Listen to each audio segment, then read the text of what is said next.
Hello, hello? No, let's get that out of there. We don't want your kind here. Get out of my sight. How do I do this? Mods? Dennis, just crush his skull.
Yo, welcome in everyone. Play more Wani Hug That Gator. It's been a month since I last played this game. So, we're just gonna hop right into it. No, return. Load in.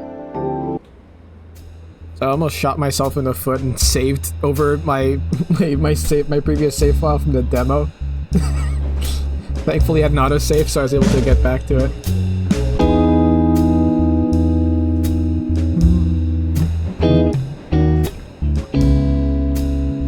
Alright, another day, another dollar. So this time I pass on the mini breakfast burritos. After how bad they messed me up during PE yesterday, I don't want my stomach to endure that torture again. Instead, I just got a few hash browns from a fast food joint by the metro. Also, is the audio too loud? Yeah, hold on. I'm gonna reduce that volume a bit. Looks a bit loud.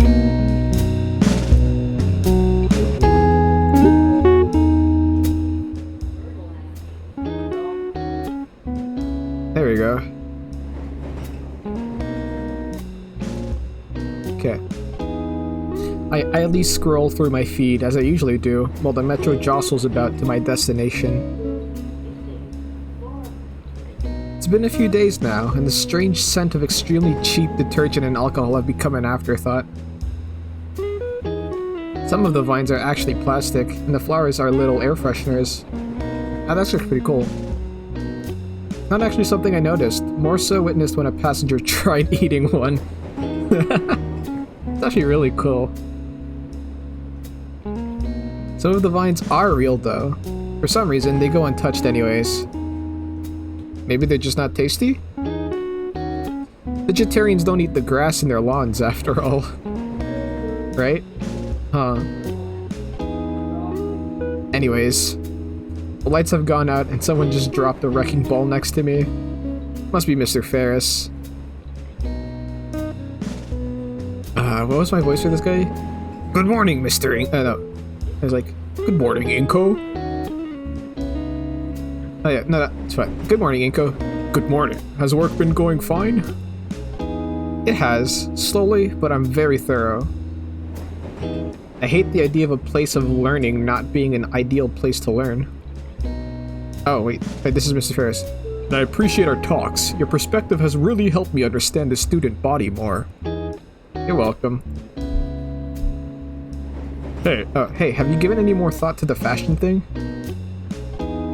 I have, although I can't say I really get it. There's plenty to see everywhere if you just look around. Really? Like what? Well... like, look at the girl on the other end of the car there. That one over there.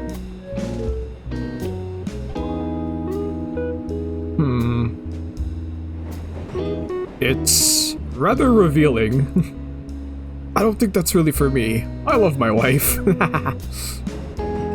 I just mean as an example. Would? Yeah. Hold on. We'll probably get more views of it later. Well, there's an event coming up. I could see about trying something new. What would you recommend? That's a good question. What would be good to use here? In my inner eye, I conceptualize the coolest possible Ferris. The fresh machine is going full throttle. First, sunglasses. Agree. Sunglasses always make someone a bit, like, so much cooler. Oh, there we go. His eyes may be a little too far apart for that. Nah, I think that works. However, beanie. What the? Moving on. Big guns, fresh jacket. Oh my god. He's turning into a biker. There we go, the coolest possible Ferris. Probably right to Harley Davidson too.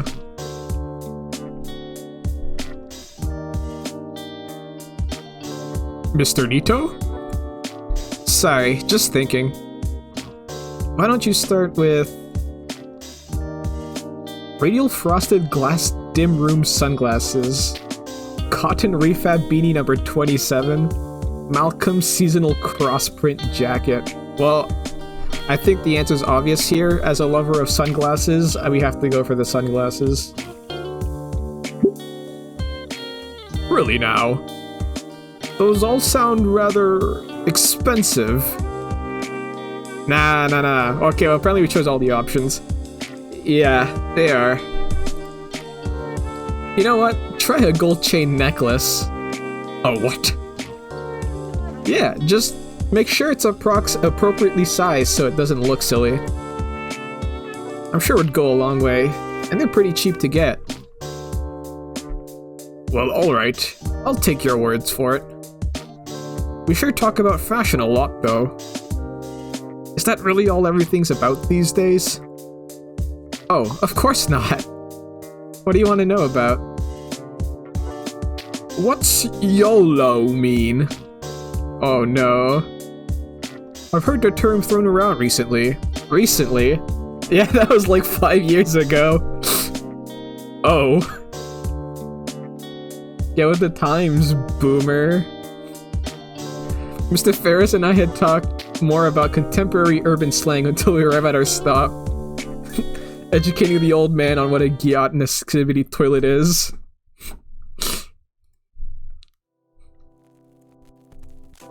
Ah, art. Mr. Yadakan had just started talking about our first project for the class. As soon as he'd said the word, Olivia's hand had shot up. Her great eyes sparkled in excitement, and a smile threatened to crush the perpetual frown etched on her snout. The girl vibrates in her seat as she waves her arm in the air trying to get the teacher's attention. Yadakan's own smile was strained as he and Olivia engaged in a staring contest with one another. I could only marvel as the two argued with each other without a single word. Eventually, Yadakan won by turning off the lights and turning on the cheap projector hanging from the ceiling. And playing a safety video about paint that felt far too graphic for a school setting. Like what, don't sniff paint? I don't think I'll be able to eat barbecue for a while. Huh? Wait, what did he show them? Thoroughly defeated, Olivia crosses her arm and pouts in her seat. And that is why we won't be using any of the more exotic materials for any projects, Mrs. Halford.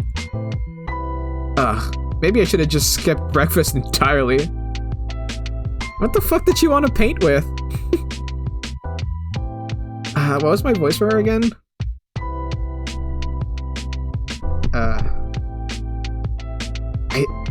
I still don't see the problem. I guess we'll go with that for now. Once you've all had the proper safety handling course in the second semester, you'll be allowed to use oil-based paints. Was the video about oil-based paints? Until that time, however, all the assignments will require safer supplies. Now, since we've pivoted to this, might as well finish the full video. Oh wow, a canteen? The grumpy gator holds a hand to her throat, mumbling to herself as she grabs her metal flask and drinks from it. That's... wow. Metal flask? That's cool. She's not like those other girls with their, what is it? Stanley cups? The entire display from her was mystifying, at odds with how Ben and Liz described Olivia. In fact, it kind of reminded me of... me. I can understand why, after all, Yadakan is letting Ben and I use some of his equipment in photography. That thrill of experimentation, of new possibilities. No doubt that it brings a creative sparkle to her eyes. Eyes that fill with pure malice as they glare daggers my way.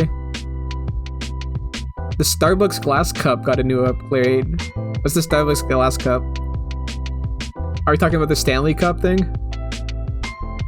Isn't there like lead in that or something? Wasn't that like a thing that happened where people were talking about? Oh, was I staring? Oops. Before I could offer an apology, she already had her hands on the wheels. She rolls up to Yadakan's desk. He leans forward intently. I can't make out anything that's said through the video, but going by the occasional glare back, it's not hard to imagine. Crap, I really didn't mean to offend. Yadakan notices I'm watching and motions for me to come forward. Slowly, I shift out of my seat and approach the desk.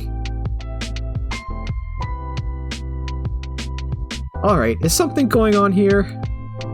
Yadakon speaks in a hushed tone, just loud enough for me to hear over the makeshift matinee. Olivia's telling me you're making goofy faces at her.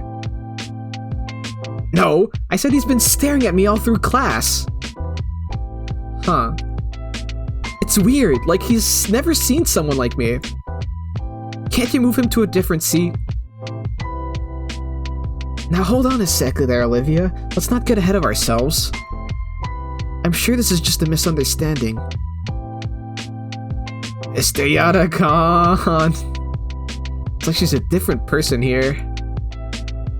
She fishes out a canteen of water and brings it to her mouth.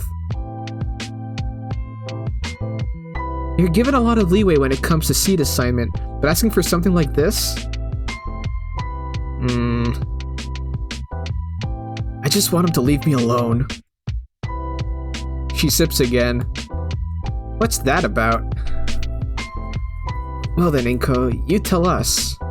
What's on your mind? Can't have disagreements between classmates this early in the year. I'm confused. I didn't know there was any disagreement between us. Does she not like skinnies? Maybe. Or maybe she just doesn't like the attention. Well, sometimes it's the little things you do that you don't even think about that affect people the most. Anything like that come to mind? I shake my head. Olivia's glare doesn't diminish away from my field of view. I mean, I've been a bit curious about her since we sit next to each other, and I'm friends with some of her friends. We all sat at lunch together yesterday. Yadakon nods to himself thoughtfully. Sounds like he just wants to hang out, Olivia. Her face scrunches at the mere thought. Not really interested. He's distracting me from classwork. I want to watch the video without being gawked at. Sorry, I didn't mean it. Does that resolve the issue for you, Olivia? Does she not like skinnies? I guess we'll never know. No, I don't want some buddy in this class. Ooh, lone wolf. She goes to take another sip, but ends up turning the canteen upside down. Damn, bitch is thirsty. All out. Grrr! Olivia, you can go fill that up if you want. You won't be missing anything. The video's nothing you don't already know, I'm sure. Olivia eyes me suspiciously, and slowly moves out the door towards the nearest water fountain. Yadakon sighs. Alright. He leans back in his chair with his arms resting behind his head. Inko, I told you yesterday if the air needs clearing to do it yourself. Now she's in a mood because you were staring at her like a weirdo. And here I thought you two would get along. She even gave you that sketch she made of you. Truthfully, I'm impressed, but here we are.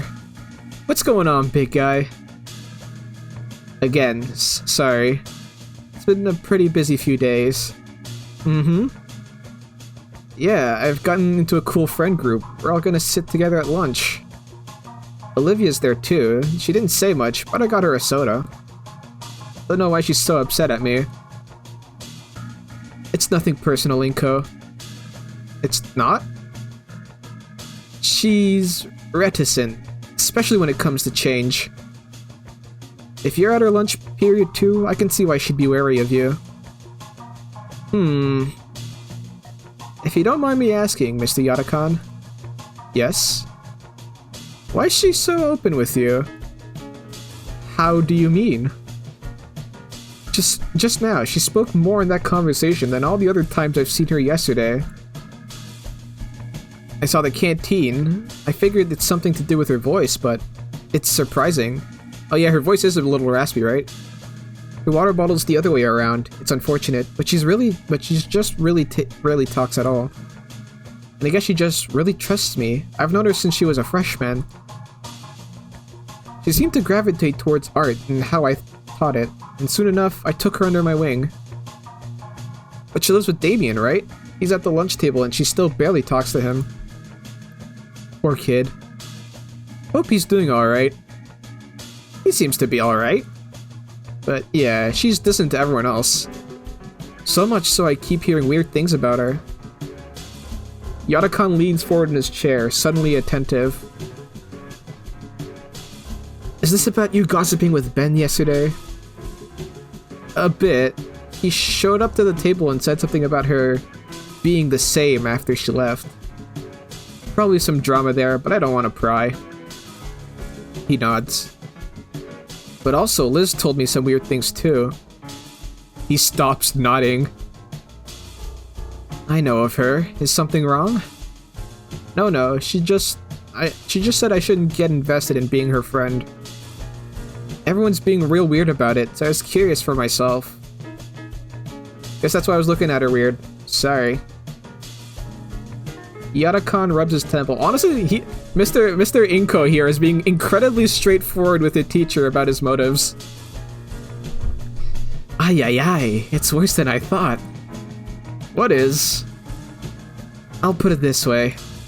You've met 3 people that know Olivia other than me. Of the 3, only one thinks highly of her and the other 2 start unloading drama on anyone willing to listen. In this case, you.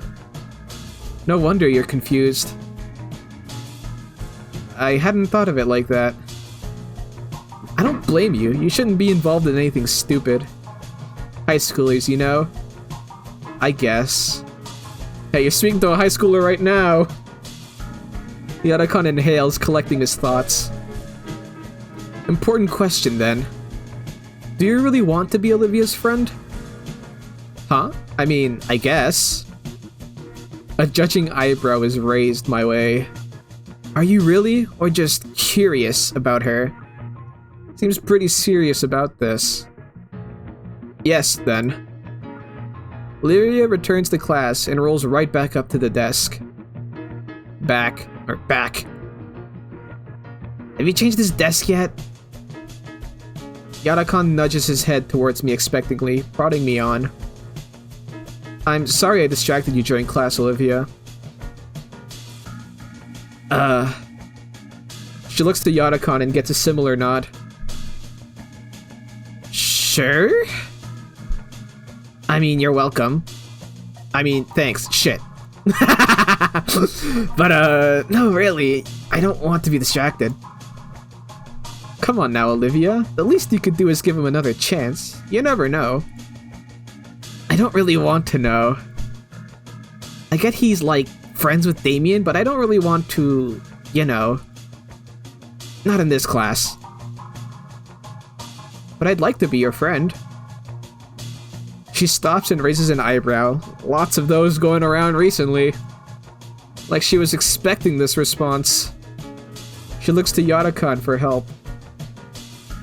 Actually, Olivia, I also think he'd make a good friend for you. Surprised. What? His words were like a battering ram. Maybe she does hate Skinny's rice. I'm simply saying to give Inko here a chance. I could almost see the imaginary bulwark she hid behind slowly crumbling from what Yada-kan was saying. You're both quite similar at heart, though you may have different methods. Perhaps you'll find some compromise behind cynicism and naivete if you work together. Finally, the last fragments of her imaginary fortress collapse. Olivia can only look at the art teacher with timid confusion painted across her features. Does Inko live in Skin Row? No, I don't think Skin Row is like a thing in this one. I think that's only in a Snoot game.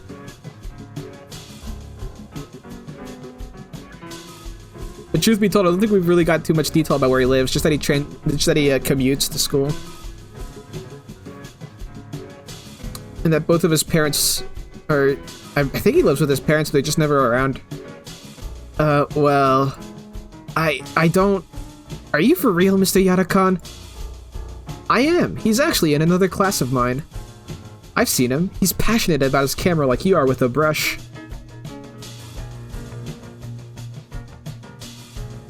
Yeah, he does seem to have money. Also, he's wearing those cool shades, so, you know. And I do expect great things from him. Okay. Sorry, I really thought, Oh! Oops, she accidentally bit her tongue. Her mouth is clamped shut. Jesus Christ. Oh man, imagine a gator biting their own tongue. How much would that fucking hurt? It's just my opinion. You can make your own choices, Olivia. She nods furiously. Oop, the movie's about to end. You two should get back to your seats. Yeah, all the other students in the class just looking at like these three people just in the front of the class just talking while the movie's going on. Not suspicious at all. We good here? Olivia side-eyes me again and nods once more. Alright. He motions for us to skedaddle. Olivia backs away to her spot. Thanks, Mr. Yadakan. For what? I just gave an opinion. I'm serious. It's up to the two of you if you want to be friends. Don't screw it up. He waves me off again and gets up to flip the lights. Back to sitting. I get back to my seat and stare absent-mindedly at the projected screen as I digest Yadakan's words. He said he only gave his opinion, but it seems like he also gave me an opportunity to take the right steps in connecting with Olivia. And with what he said about her being passionate with a brush, oops, it's gotten me even more curious about her artistic prowess. Speaking of whom, I noticed that she occasionally gives me a side-eye. I don't think she can see my eyes due to the dim lighting combined with my shades. Ah yes, cool men wear shades in the dark. She stares at me with a sense of strange curiosity, almost as if she's trying to get a read of me and from my face alone. But from what I can tell by her facial cues, she seems confused and almost shaken up. I think he said it was art class at the start. I guess it's just general art. It's like she wants to say something, but keeps on backing away at the last second. They also were mentioning like oil-based painting. Guess her mind is also jostling around from Yadakan's words. Lights back on. Ooh, the eyes squint. Our teacher flicks the light switch, and I feel my retina burn from the bright lamp lights, even with my sunglasses. Damn, even with sunglasses, how bright are these lights? Alright, normally in your first week we'd be doing something simple, like a color swatch wheel. However, I think you all could manage something a bit more advanced. The Gator girl's head whipped around at the words advanced. Whatever Olivia was thinking of before regarding me seems to be forgotten, as she focuses almost entirely on the teacher. Mr. Yadakan holds up a stack of paper for us to see. First things first, I'd like for you all to fill out these topic sheets, so that I know you understand how to safely handle oil-based paints. Last thing we need is another burnt-down classroom. The way Yadakan says those words makes me imagine some pretty horrible outcomes.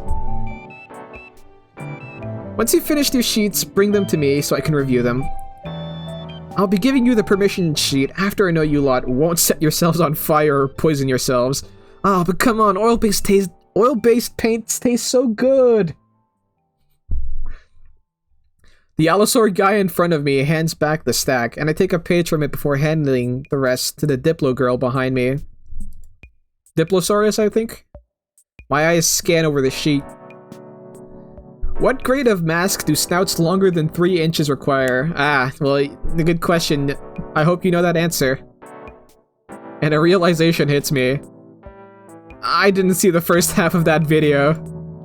My eyes scan over the page and I groan when I see questions I've no answers for. All of them pertaining to dinosaur anatomy. The art teacher looks directly at me and then to the side.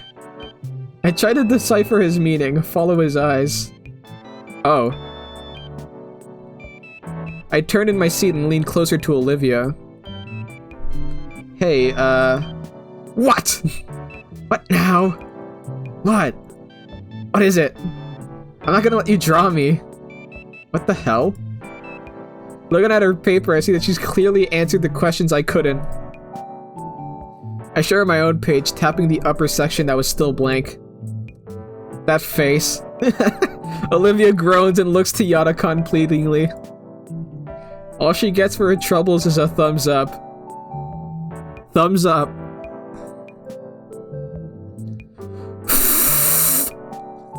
Fine.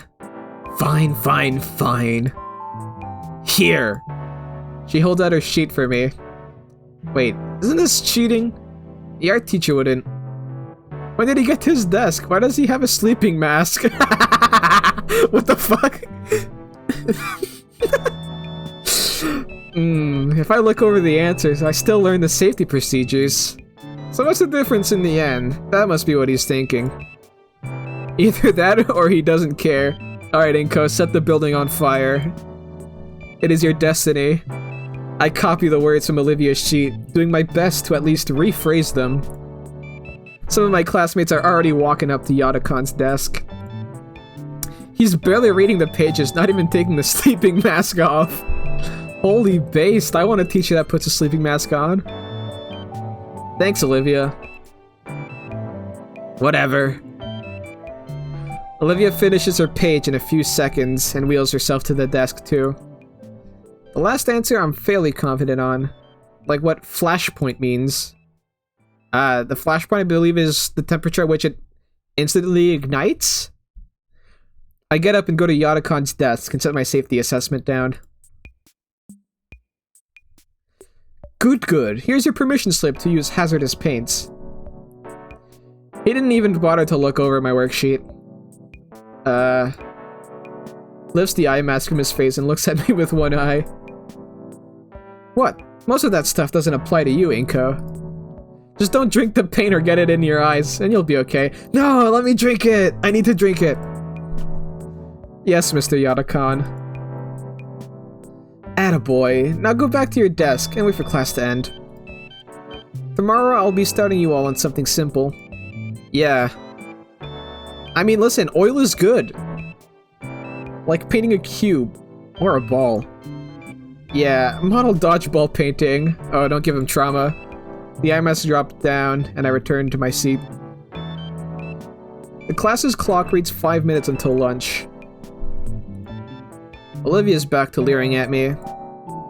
I consider what I should do or say, some sort of icebreaker. Yeah, I would be a paint eater, fuck you! Mr. Yodakon said we're similar. I can see some of what he means. But I'm a photographer, and she's a painter. It's a song? I'm a skater boy, she's a city girl.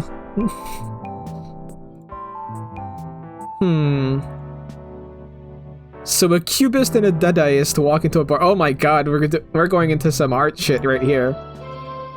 Bing bong. Any Dadas in chat?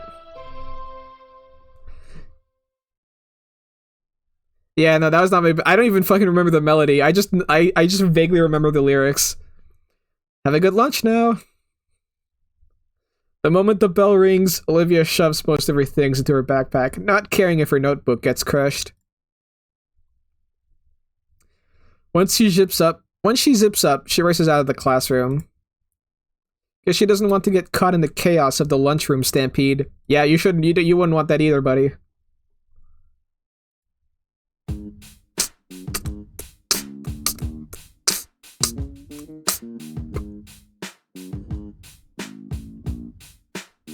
Alright.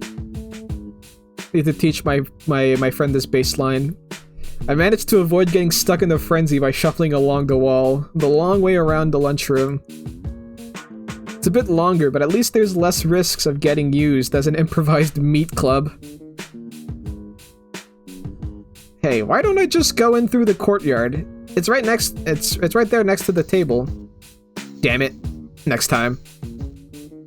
Hey, is that a palm tree or something by the table now? Never seen one with a trunk that's green. Oh, that's green. I got around the last of the crowd and approached the table. Scene transitions. Damien's here, chowing down on a sandwich stacked with various meats. And like yesterday, Olivia's already at the table. Hey Damien, you seen Liz? I thought she was joining us for lunch. Without a word, Damien points at a palm tree next to us. I see, so that was not a palm tree. Oh crap, that's no tree. I look up to see Liz's head in the rafters, prodding all the vines on the ceiling. What the— oh, she's eating the ceiling? Is there even a loading screen? It's like Persona, guys. It's like Persona 5. I look up to see Liz's head in the I already read that. The scene was a lot lower in the computer lab, so I couldn't tell as easily, but that neck is long. Anyways. Hey Liz. Hey Inko. I couldn't see you from up here till I heard you. Well, guess I'll go ahead to get my food from the vending machines again. Making my way over to the vending machines, I do the same song and dance I did last time. A card swipe and a few button presses later earn me a couple cans of soda, 2 bags of chip, and a few candy bars. This can't be healthy if you're just gonna eat chips and soda every day. It's like when the teacher asks if you brought enough candy for everyone, only now it's true. I head back to our table, the bundle of food stuff in my makeshift pouch, and distribute them. Olivia gets her share, but she doesn't say anything. Ah, sweet! Ah, why thank you, Inko. Damien, if you'd be so kind. Already on it. Damien cracks open a can of soda just as Liz lowers her head next to him. She's wearing a novelty soda cap. Oh, cause her hands care. That's actually kind of funny. She has a soda cap. I want to see that. Oh, let's go! Yo! He then speed swaps the old can with the new one, almost like he's swapping wheels on a Formula 1 racer. Damn, I want that hat, actually. Thank you. No problemo. Liz's head cranes back up to the top of the ceiling to continue eating the foliage. Man, I love how creative they are with Liz's model. So Nico, how's your day been so far? It's been pretty decent, I'd say. I'm mostly looking forward to photography since Ben will show me some good photo spots. Cool, cool. Damien just nods as he continues to munch on his sandwich. I think he zoned out about halfway through my sentence. Oh, and also, Liz helped me submit my contest entry. Awesome. You can always rely on Liz to help you out. Flattery will get you nowhere, Davian. Just saying the honest truth. Liz entered the contest too, right? Everyone must be trying to win the cash prize. The money's okay. Munch, munch. Liz comes down again with a mouthful of leaves. Her hands hold up a tray with each segment filled with different sauce. What? Oh my god.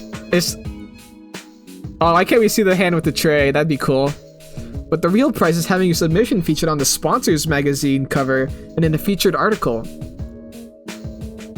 How is she still articulate? Yeah, with a mouthful of leaves? Do you have any idea how great that looks on a resume? Heck, I can probably get a scholarship with that alone. Whoa, you really got all this planned out. What'd you submit? She takes a moment to swallow her salad and then shares a huge grin. I submitted my best digital art piece. Ooh, what is it? Here. The tray is set aside so she can bring out her phone to show Damien and me her entry. It looks to be a village townhouse piece, very rustic and classy. It looks pretty good. Yo, that's so cool! I love this cast so far. That looks so realistic. Thanks, took me about a week to really blend some of the more fanciful elements into each other.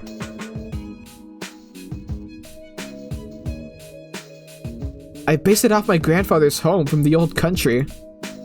This is amazing! You can't even tell that this whole thing's a digital art at all.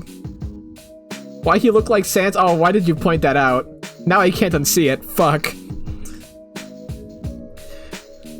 Shit. David grabs hold of Liz's phone and turns towards Olivia. Hey, Olivia! She jumps up, having been suddenly made relevant to the conversation she was just spectating. What? I'm not giving these chips back. They're mine.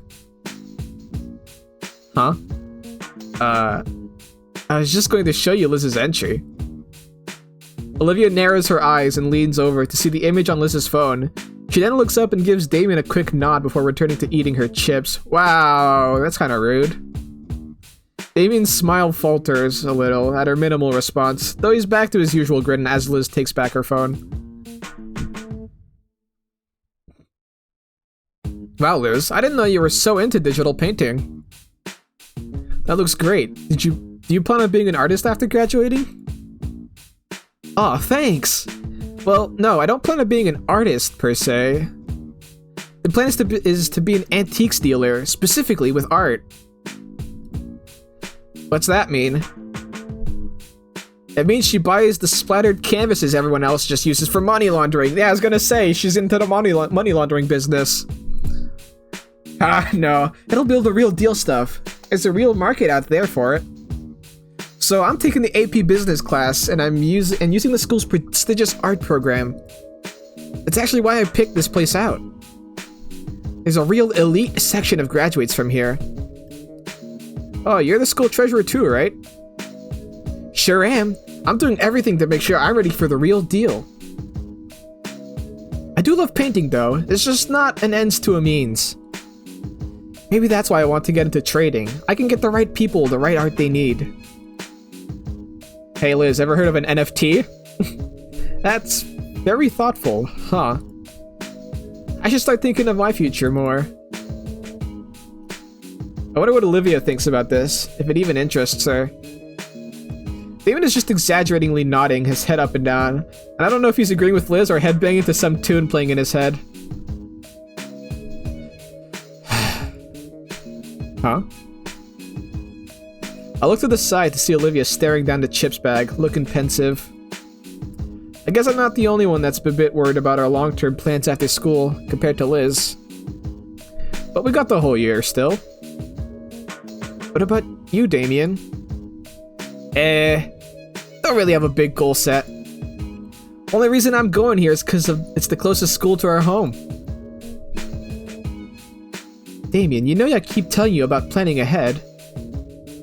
I know, but I like keeping my options open. So what are you doing in school?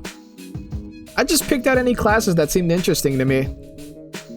Though I gotta say, home economics class is pretty fun. I got to make food in class and eat it too. Yo, he's gonna be a house husband. You go, King. From learning skills in a class like that, you'd be a perfect... That's what I'm saying! That's what I'm saying! Yeah! Wait, what? What? Oh, Liz. I see. I see how it is. But to get back to my point, that art contest. If I win and get that interview, it's an insane advantage. I'll say. By the by, Olivia, did you submit something for the art contest? Oh. She looks away, slightly deflated. No. Really? Oh crap, I might have a chance then. Hey Liz, that sounds a certain way. Sorry, I didn't mean it like that. Olivia rolls her eyes and merely goes back to munching on her chips. Mr. Yadakan said you were really into painting. And I really like the portrait of me you made. Whoa, she what? Uh-oh. Your suspicious leer is now replaced by murderous glare. Yep, lunch is the perfect time to eat my feet. I haven't actually seen any of her real work, only something she'd done out of boredom. Olivia's eyes close as she inhales deeply, the air of neutrality returning to her once she reopens them. She looks me up and down again, as though something will be different this time. Can't. What's that mean? Besides, even if I could, they're gonna be looking for the best artists here, so you gotta show to them with how good your art is. But I just don't want them to look at me and feel like they have to give me a reward out of pity. Damien's face is frozen mid-bite, his sandwich losing its speed integrity by the second as his eyes flick between Olivia and I I can practically hear the blaring alarm in his head as his brain catches fire trying to connect dots. I want to be judged for my art and not... Olivia struggles to formulate the next words and lets out a heavy sigh. It would just feel undeserved. How? Yeah, how? Damien, shh. Has that ever happened before? Do people really do that? You weren't there for it. Some losers used to even tell me to take advantage of it. What, your disability? Why not? That was a bad move. Dude, seriously? Why? So I can constantly get reminded of myself? I can't separate myself from my work? So I can get complacent being worse, so I can eventually rely on it? So the playing field can be even? That's a lot all at once. I'm not even sure I get all of that, but I definitely touched the nerve, so I shouldn't have. No, sorry. Olivia brushes her hair down. Look, I don't want to get awards and praise I haven't earned. I'm seriously not that good. I really wouldn't win. She sighs and takes a long sip of cola. Can I see some of your work? No. Man, she really shouldn't put herself down like that. I get it. A lot of students here are crazy good at art.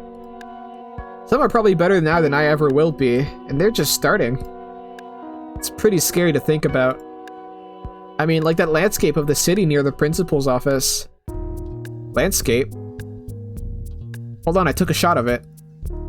It's a bit tough getting my camera out now with all the books I needed for class in the way. I lay out the contents of my backpack, taking my treasured DSLR out last. After finding the shot in question in the menus, I turned the display towards everyone else so they could see the glamour shot. A freshman made that painting. Just from looking at it, I can see why it won first place. I drew that. Oh. Her name is on it, isn't it? My brain finally makes the connection with the signature on the mural. That was you? Is it that much of a shocker to you? Quite a bit, yeah. It looks amazing. I mean, it's whatever. Had to have some dumb guide help me out, so it isn't like I was the one who did it all. So when you say can't enter, it's because you've already won once? Yeah, basically. She looks away from us, eating her chips in silence. I've heard the expression of being one's worst critic, but I'd never expect Olivia to kick herself this hard. I'm mentally kicking myself thrice over just for thinking that last part. What, something wrong, Liz? Did she bite her tongue or something? Why is she imitating one of those pitcher plans right now? Liz? What's with the look, long neck? Just surprised to see you in better spirits is all. You're making it weird. Don't make it weird. Yeah, it's been ages, Olivia. To think a Randy like Inky here, got you to open up like this just 2 days. He gestures to me. What did you do, man? The girl in question freezes, Damien's thoughtless comment having thrust her into self-awareness. And she just leaves. Olivia, wait! She's gone. Well, she did give a warning. Yeah. I was just excited she was making good progress. The rest of lunch we'd spent trying to talk about Liz's art process. Damien looked like he wanted to try to bring Olivia back into the conversation, but no one had any idea where she had gone. Still, a part of me thinks she wants to talk. So why doesn't she? Sadly, a question for another time, as Olivia's departure seems to signal the end of lunch. At least Liz and Damien wave goodbye. Leaving me to clean up all the trash from the table. Ah, those fuckers. Including everything I'd removed from my backpack. Darn it!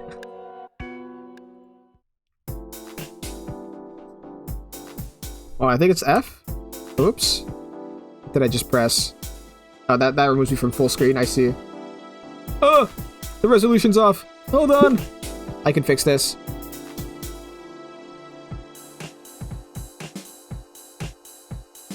Full screen. Alright, is it working now? Are we good? Is it in frame? Seems to be. Okay, we're good.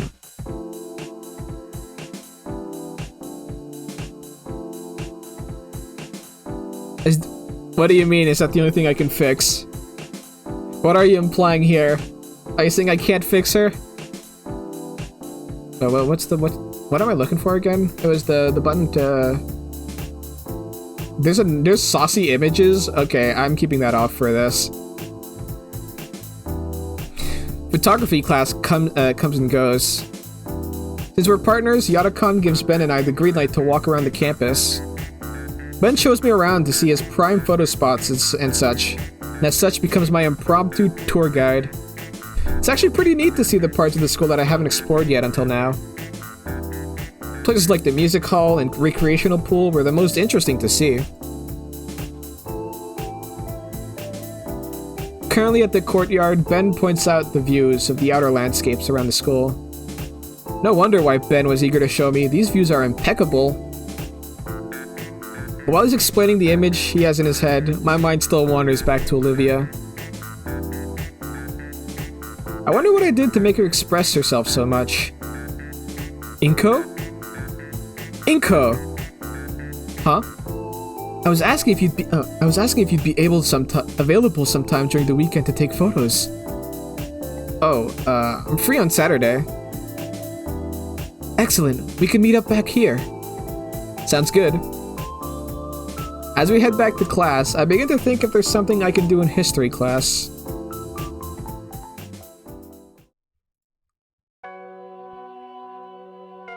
Alright, back here. Back in history class, Mrs. Procklin continues prattling on about... And after a final offensive that left the entire city of Triceratops destroyed, the Chthonian hegemony was defeated, bringing an end to their crimes against both Dino and humankind. The fuck, there's Chthonians in this history? And with that, the Dino-Human War came to an end and peace was finally declared after 10 years of strife. Of course, there was the matter of rebuilding and dousing all those fires still burning, as well as what to do with all the bodies, and...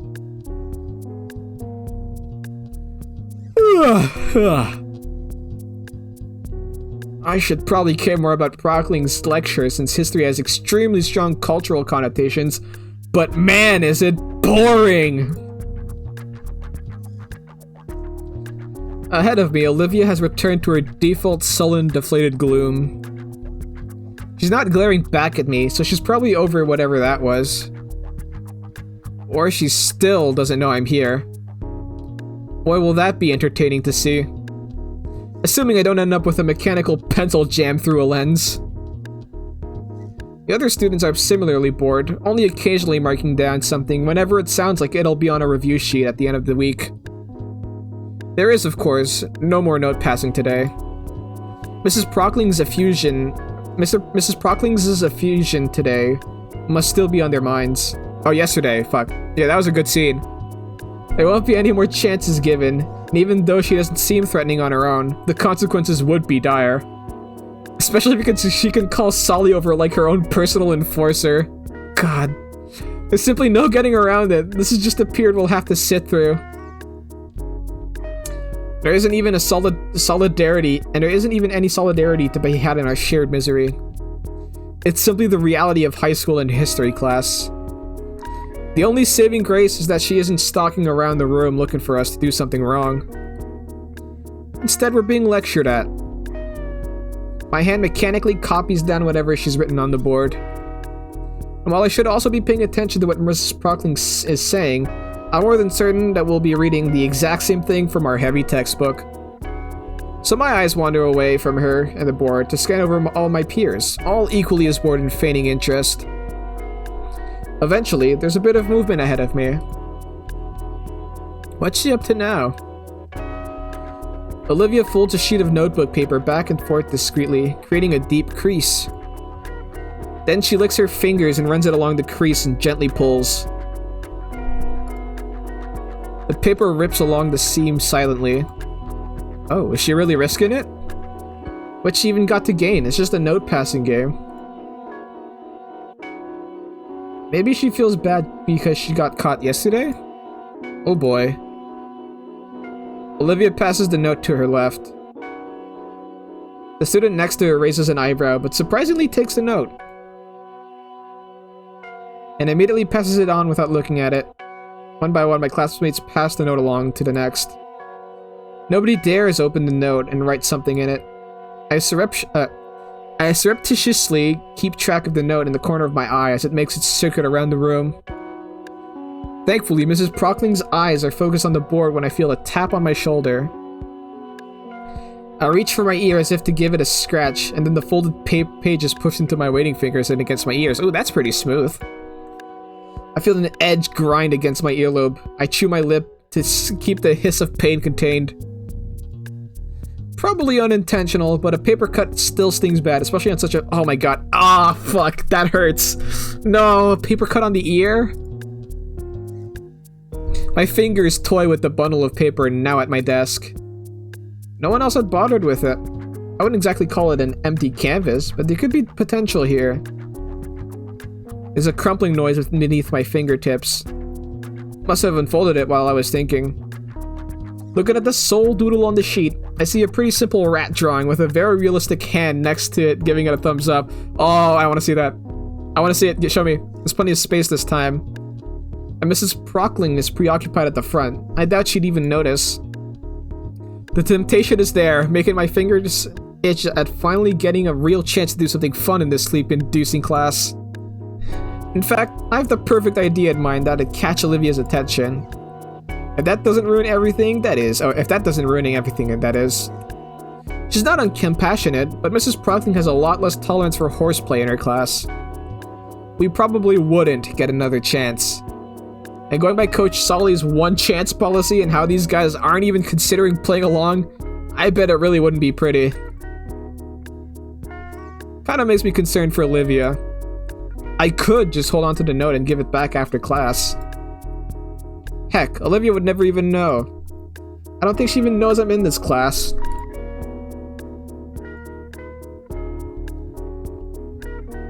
Draw the gator girl on a half pipe? Or hold on to this sheet till after class? Nah, fuck it. We draw. We draw. I want to see a gator girl on a half pipe. What's life without a bit of risk? I wait for Mrs. Prockling to start a new tangent to make sure I have enough time. She just said something about the single continent movement. Time to move. This is going to be basically a stick figure, but it's just a doodle. If only you could doodle a photograph. I'm not sure what I mean by that. I also don't know how to draw a wheelchair. In the end, it looks more like an abstract depiction of a bow-legged T-Rex than what I wanted. Oops, it'll have to do. I check it over one last time as if I had the conceptualization to improve it. Ah well. I pass the note forwards. That's a typo. I pass a note forward, careful to not notify the teacher.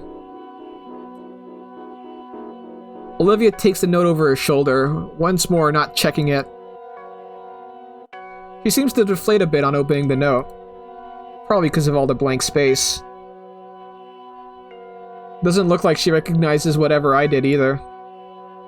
Maybe I should talk about it with her after class. I don't know, seems like an okay thing to do. Should just pass the note again. What?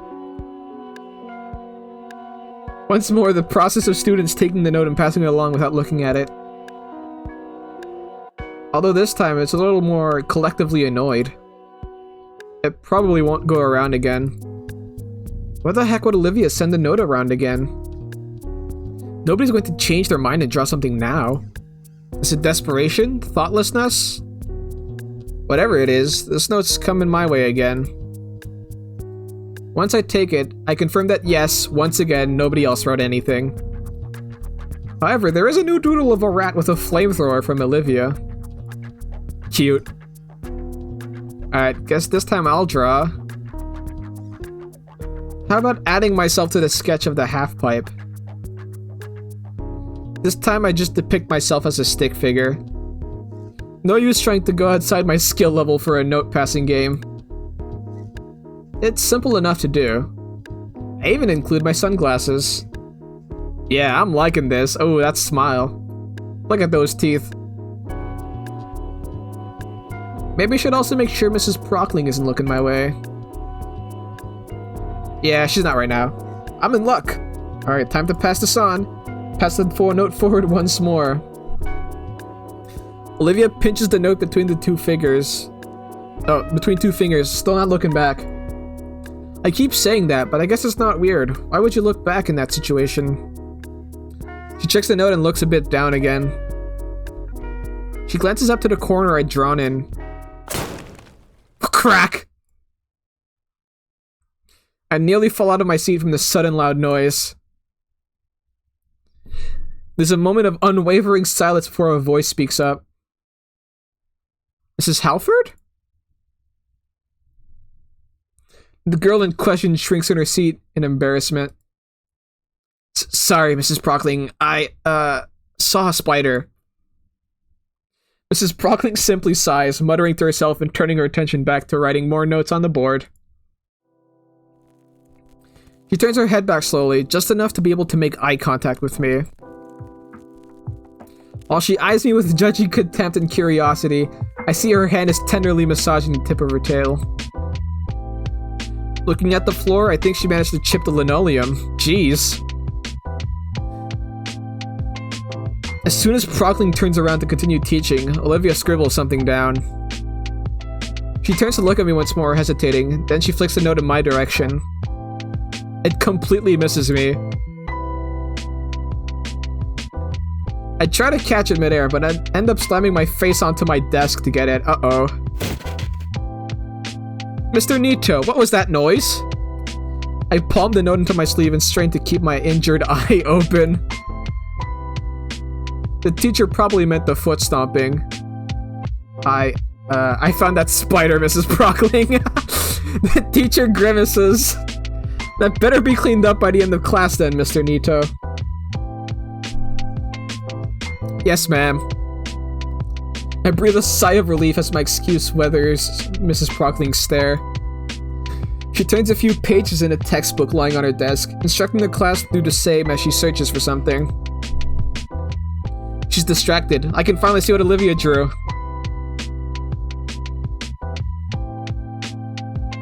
There's now a surprisingly detailed dodgeball whizzing towards my stick figure's head.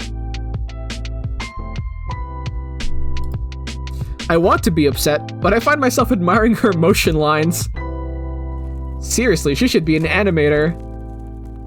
I'm all over what to add, and settle on giving the large rat sunglasses as well.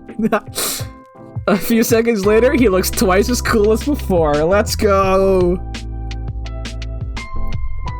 I look up to Olivia, pondering how to get it back to her with a sinister idea when a sinister idea comes to mind.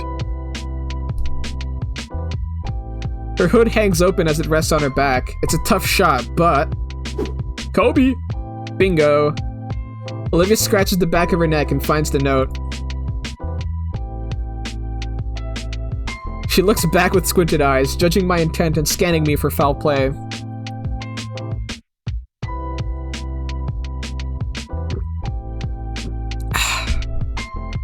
She mouths something at me, a question I think, but I'm not the most apt at lip reader.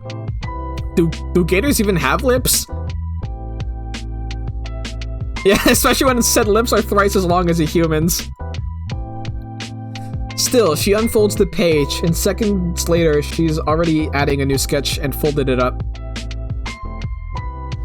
The note lands neatly on my desk this time, and I inspect the latest edition. More rats doing decidedly non-rat activities. Rats, we are the rats, celebrating yet another birthday batch. Michael, it's your birthday today. Cake and ice cream is on the way. And Michael, you've been such a good boy this year. I wonder what she'd think of a cat this time. We continue passing the sheet back and forth, adding new sketches and adding to others. My fingers are starting to tire when Mrs. Prockling addresses Olivia.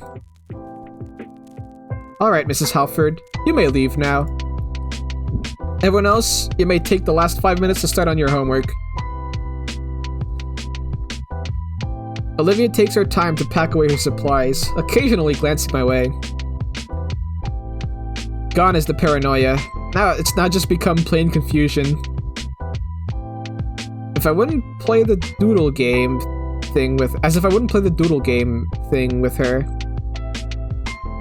Even as she wheels out of the room, I notice her eyes still on me.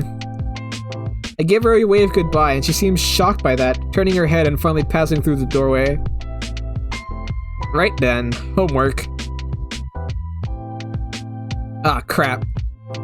It only now occurs to me that there's a pretty good reason the teachers don't want us slacking off during class. For the last 5 minutes, I try to speed read the second chapter in its entirety. Ooh, that's the face of a concentrated man. Trying to get any good information to use for today's homework, I resolve to just check online for a lecture that's not as boring. Maybe one with some good animation, even. Bro's gonna fucking watch what's that thing, like Minute History or... No, it's Minute Physics. What's the other one?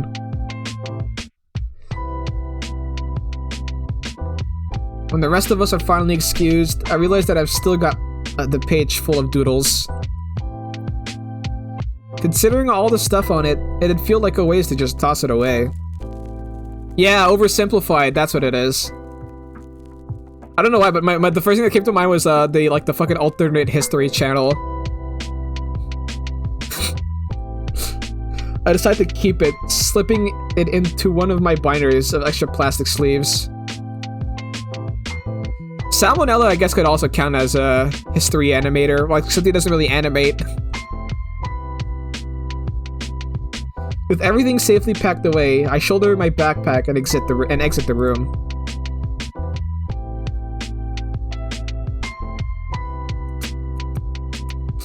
Man, now I get why Olivia gets to leave subclasses earlier. The halls are so packed and chaotic once class ends, I always end up being pushed around by rowdy students headed towards their next classes.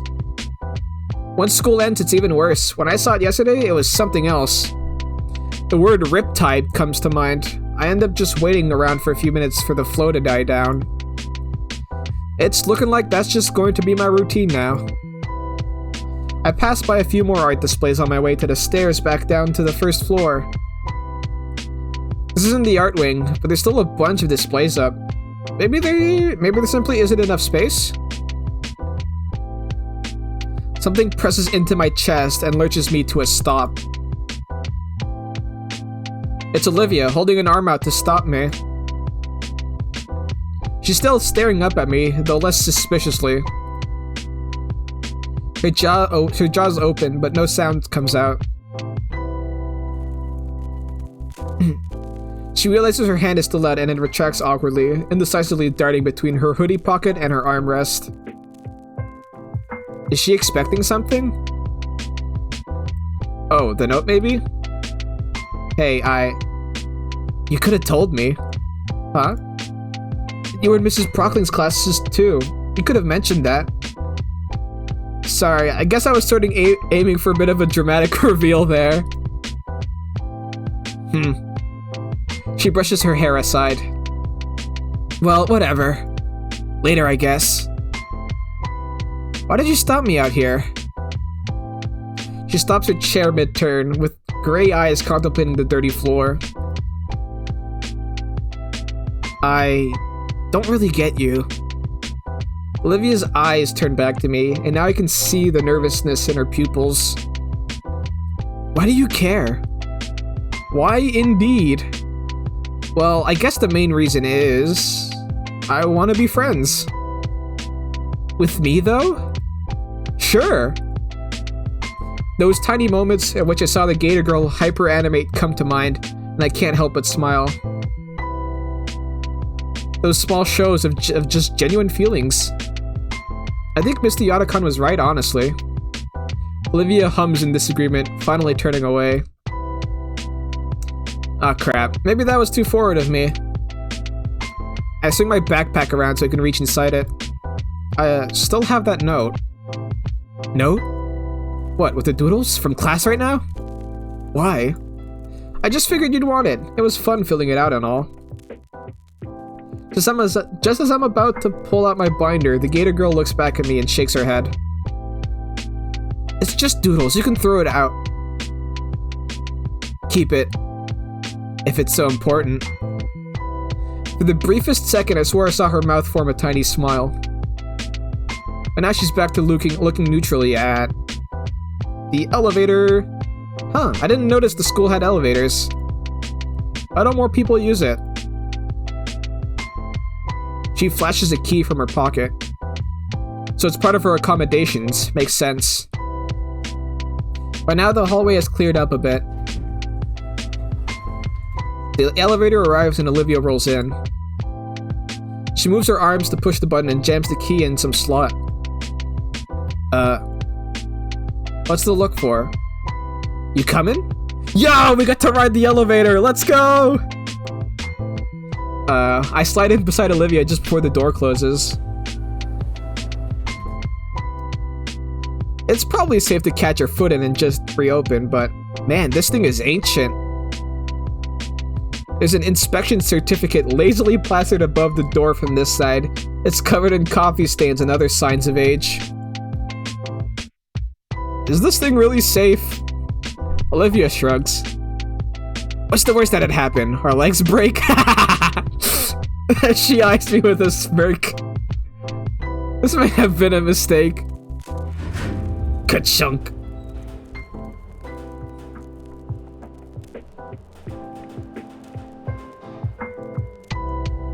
I love awkward elevators. Oh, I can move. My heart drops as the space around me seems to drop for a split second. The sound of the worn-out elevator mechanics fills the cramped space. Again with the scene transitions, too. How slow is this thing? I look over to Olivia. She uses this thing daily. Surely it normally runs smoother. Her mouth hangs slightly open in an amused grin, watching my sudden onset claustrophobia. Relax, dude. This is normal. Alright, this is normal. This thing jostling around like it's going to drop us at any second is completely normal. When we reach the bottom, the doors clunk open and I practically fall out. Olivia casually rolls from behind. Somehow I sense it's with a degree of superiority. Anyway, see you later. Oh, yeah, see you. Olivia rounds a corner and I'm left on my lonesome. My senses return to me, and I start making my way to the metro station.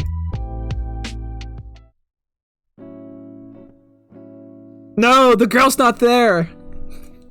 As I make the journey home, it strikes me how much progress I've made with Olivia. It's definitely still in its awkward phase, but I can see that she's opening up little by little. And it's starting to become amusing seeing her get confused by my friendly gestures. All in all, I got a pretty good feeling about this. Liz and Ben sure were overreacting though. I'll be sure to tell them all about it. Maybe you shouldn't do that. A week into September has come and gone, and I'm finally feeling acclimated to St. Hammond. Things have been going pretty smooth lately, if I do say so myself. Over the past week or so, I've been getting more and more used to my new friends, learning new quirks of them daily over lunch and in our classes. Like Olivia's penchant for tail whips. There she is! Alright. So, who was it who said wood? Was it Rice? Yeah. There's your girl, Rice.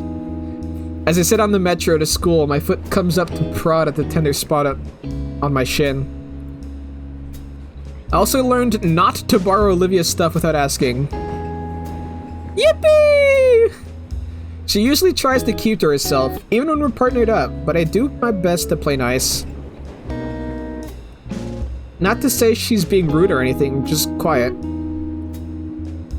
More and more, I kind of figured that part of her silence was just nerves. Accepting that silent facet, I think we found some small understanding between us. And not that I think she's starting to see me as a friend now. Among other things, Damien and Liz had given me their numbers. Yo, sex with Damien? Or rather, Damien gave both his and Liz's numbers.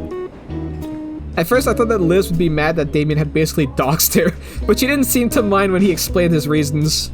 I also got Ben's number since he figured we'd be doing a lot more team projects in photography class. Doesn't Ben have a girlfriend? I think he does, right? He's like the punk girl. My eyes roll over the past messages from my new friends. I became so engrossed rereading them that I nearly missed the announcement of my stop. I scrambled to get off the metro, the closing doors just catching my jacket and forcing me to yank it out before I'm dragged down the tracks. Not going to let that bring my mood down though. It's Friday, meaning after today comes the weekend. No Mr. Ferris this time. It's a quick walk from the station, and I can see the school enter my field of view now. The school is completely barren. Is it closed? Weird. I look around at some of the small stores that surround the school, the ones that are usually staffed by student workers. They're also empty. One of them has lights on, but it just looks like the manager's looking over some paperwork inside. I don't recall any announcement about a holiday today, and while I admit having forgotten that what day it was in the past, I am absolutely certain it's Friday. So where is everyone? Even when the entryway to the school is barren, the door probably won't even open. Yep. Hello? I dance a bit in front of the camera watching the door. It does not respond. You know what? Damon would know what's going on. I flip through my contacts and find Damien's number. I put the phone to my ear and pray that he picks up. After a minute or so of waiting, the dial tone cuts off and is replaced by Damien's voice. Yo, what up, Nico? Hey, Damien. I'm at the school right now and it looks like no one's here. Know what that's about? Huh? What are you... There's a brief pause on the other end of the line. Oh. Didn't you hear? Hear what?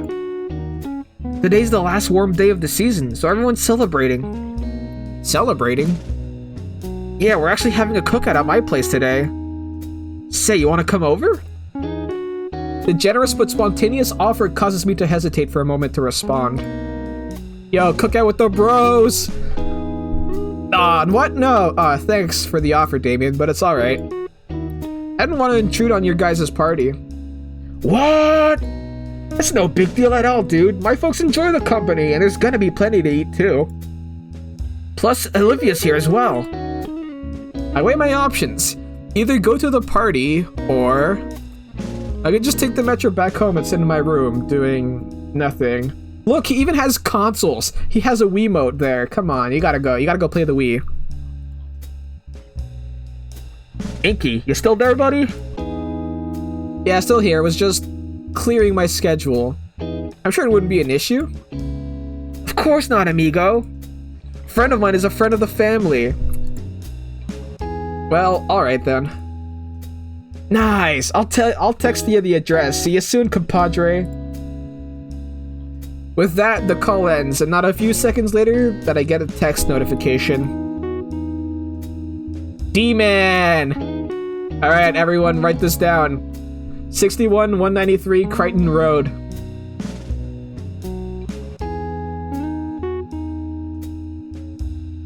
Go the long way around, the neighbor doesn't... Go the long way around, the neighbor doesn't chain his dog, lol. Oh, fuck. I copy and paste the address on my Google Maps and... Huh, looks like Davian lives pretty close to the school. That's what he has been saying. Of course, it's a little longer taking Damien's instruction, but I'm not about to try out running a loose dog with my physique. Well, better make my way over then.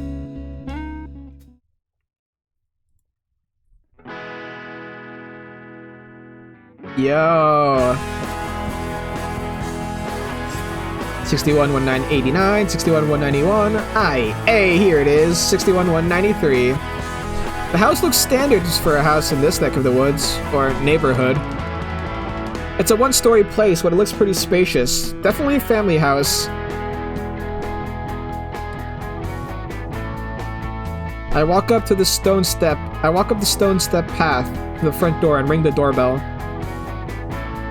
The grocery bag wrapped around my fingers is starting to chafe a bit. I could have just come right away, but it felt bad coming over empty-handed, so I got something for the party.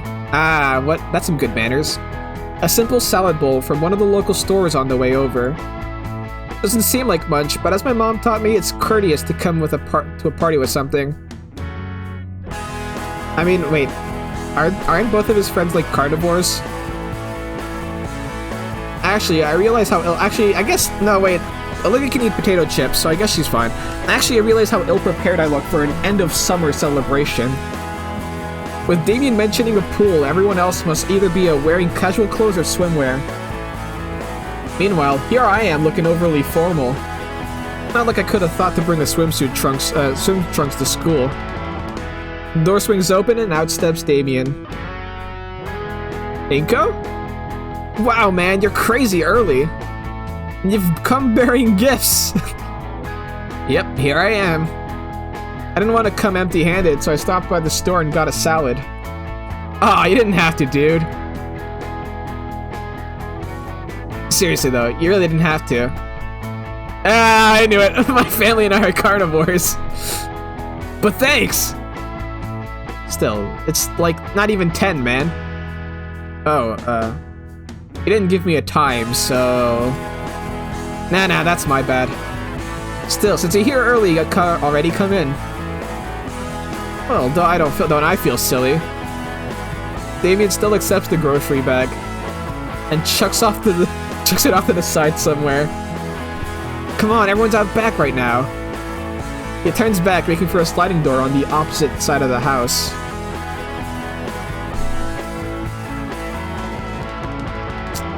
Following after, I barely have time to take in what I think is the living room and the dining room. There's a number of toys strewn about, from foam dart guns and loose game controllers. Damien opens the glass door and it gives a small push out of the house. Hey, a pretty nice yard you got there. Hey everyone, we got a guest early already. Stepping out onto a wooden deck, I'm surprised to see the pool in the yard. To the left of me is what looks to be an older, heavier set version of Damien. Yo! Wait! Is that Hank Hill?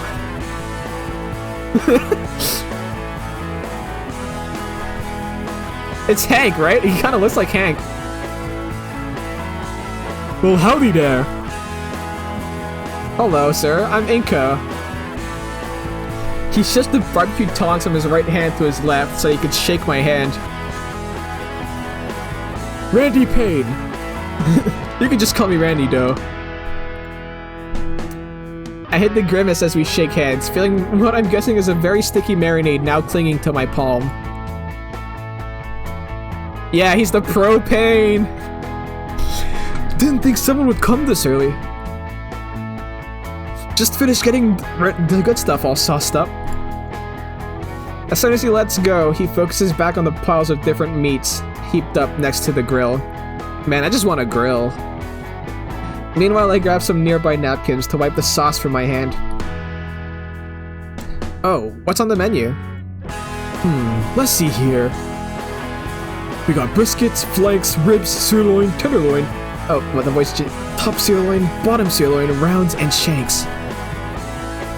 That's a lot of cow. Holy cow!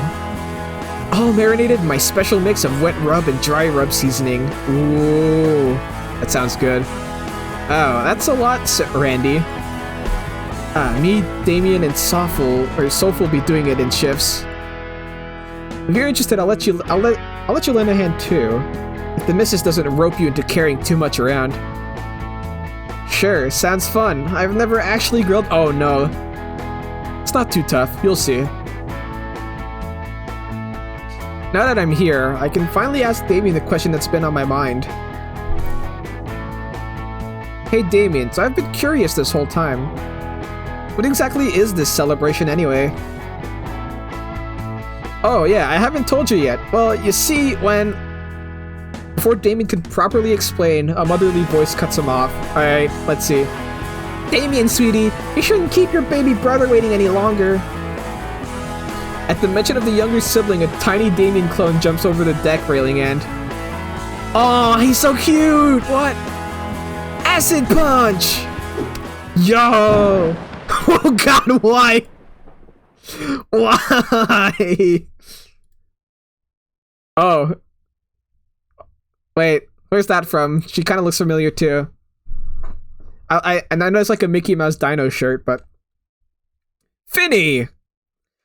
Look, bro, just like from Power Raptors. I told you I could do it.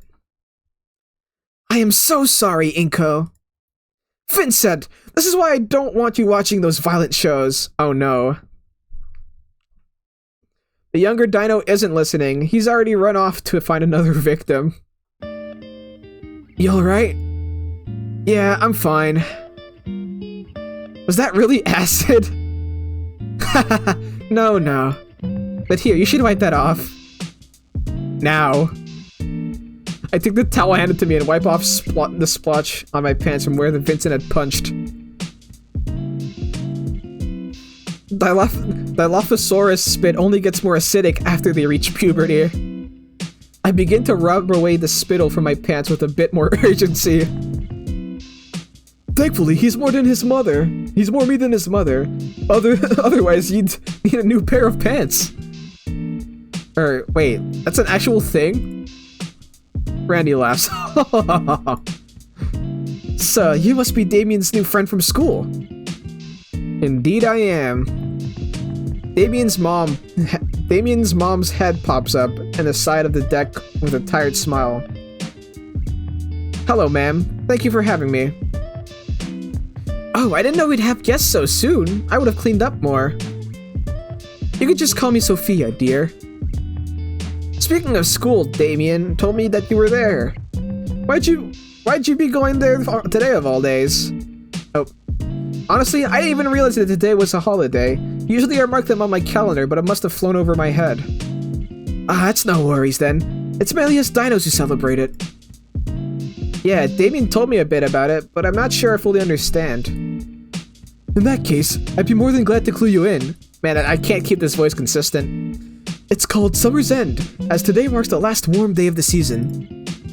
After this, fall and winter start rolling in. Huh, interesting. Well, this will probably make me sound stupid for asking, but how come you celebrate it? To put it simply, the cold might be manageable for warmbloods, but for us reptiles, it's no bueno. So we spend the last days soaking in the sun and enjoying the warm weather before it starts getting chilly. Ah, that makes sense. Next thing you know, everyone's wearing extra layers and putting up the heat lamps. Though it apparently used to be Ice Age level frigids back in my granddad's age, so I guess we can consider ourselves lucky. Otherwise, we'd be nothing but a couple of popsicles with our tails for sticks. Alright. Yeah, no, warm blood OP. Anyways, I'm gonna be back real quick. Just gonna grab some grub.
But yeah, no, warm blood's OP. Especially in a time frame where seasons change.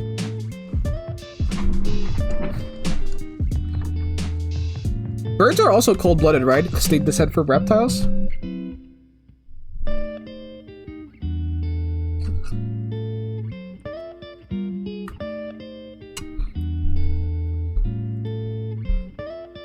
He wipes a tear from his eyes as he goes back to flipping the meat on the grill.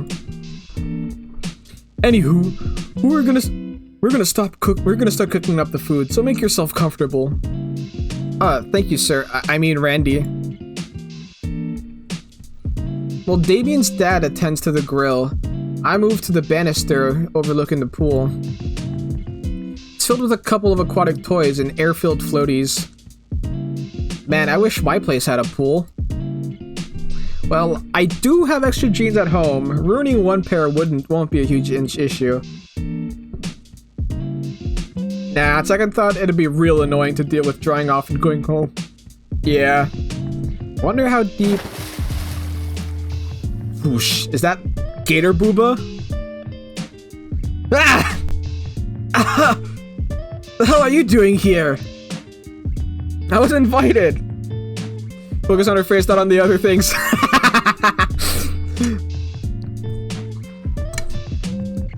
Not on the other things, buddy. What the heck are you doing here? I live here, moron! Crap, right. Damien even told me on the way. Anyways. No, really, why are you here? Nobody was at school when I got there. Huh? Yeah, check the doors and everything. They announced the holiday yesterday in homeroom. Didn't you hear it? That's what Liz said over the PA yesterday. I thought that was the school's anthem or something. Huh, no wonder everyone was staring as I saluted. What the fuck?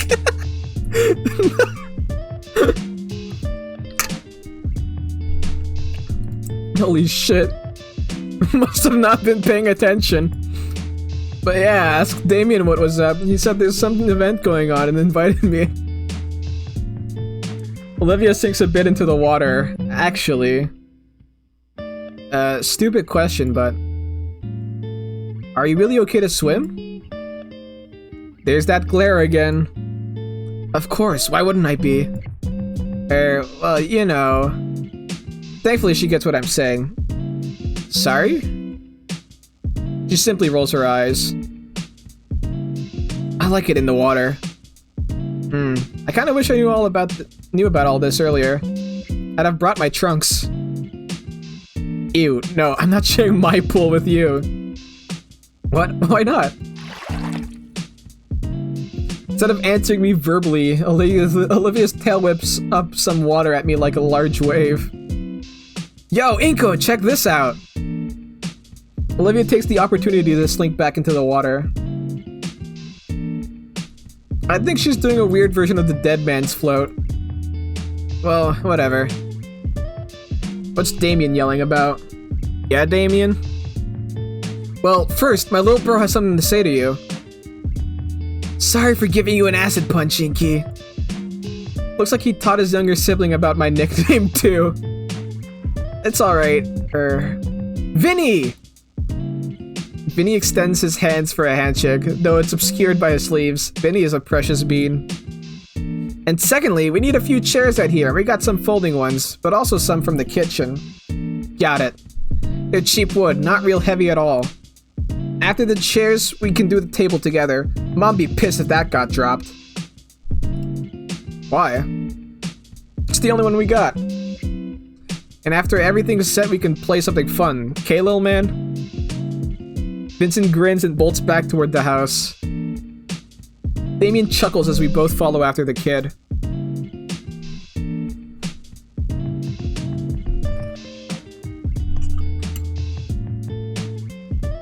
Nope.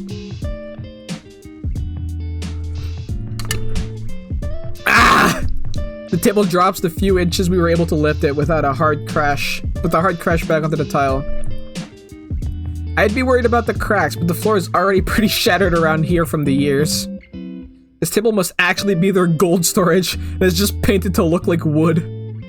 That's the only explanation. We catch our breaths and give our strained muscles a moment to relax. Why can't Olivia help us? She's super strong. Olivia's enjoying herself in the pool, bro. We don't want to ruin her time. The chair thing has wheels. We can use that.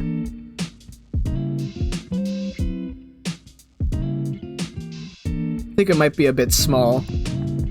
Oh, no fair! She's gonna go to her room soon, so why can't she help? Hey, come on, not in front of any guests, yeah? It's true, though! You don't know that, come on. The Damien Mini-Me pouts. I think I got a better grip on the table now. Let's try one more time. Okay, I'm ready. 1, 2... Wait. Huh? What's up?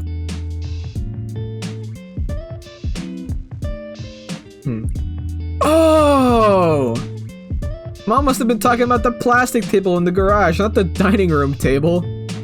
You're right! What? Guess we gotta haul this thing back into the dining room, fellas. Great. But you said you only had one table. Come on, Damien.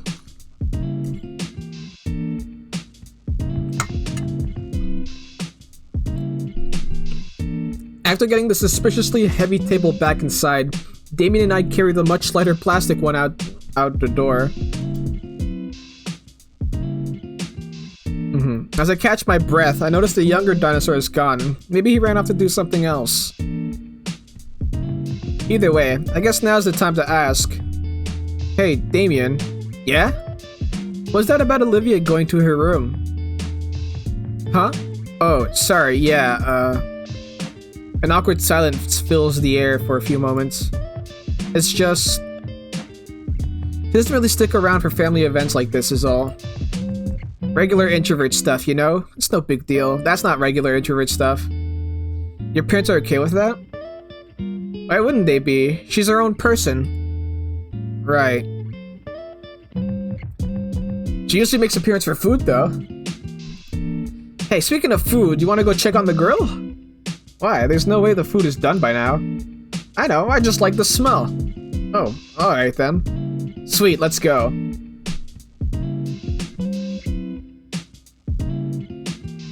As we make our way over to where Damien's dad is manning the grill, I catch a whiff of the spices and marinades applied to all the meat. Sophia's accompanying him, helping to place the meat on the grill. How's it coming along, Pops? You making any how I like them? You know it, son. Have a look for yourself. He steps aside and lets us gaze at the variety of barbecue set over the flames. The smell of it cooking and the symphonic sizzling sound has my mouth watering in seconds. Good, right? I'll say. Randy uses a pair of tongs to grab a piece of steak that looks halfway cooked. The secret is you gotta let these babies have some time seared on each side. That way it really hones in the splat. Whoops. It's about a silence between everyone as we all stare down at the piece of meat on the floor. It's not too ruined. Hey Olivia, you want it? A pair of eyes appear over the edge of the pool. This is a crocodile and a gator in its natural habitat.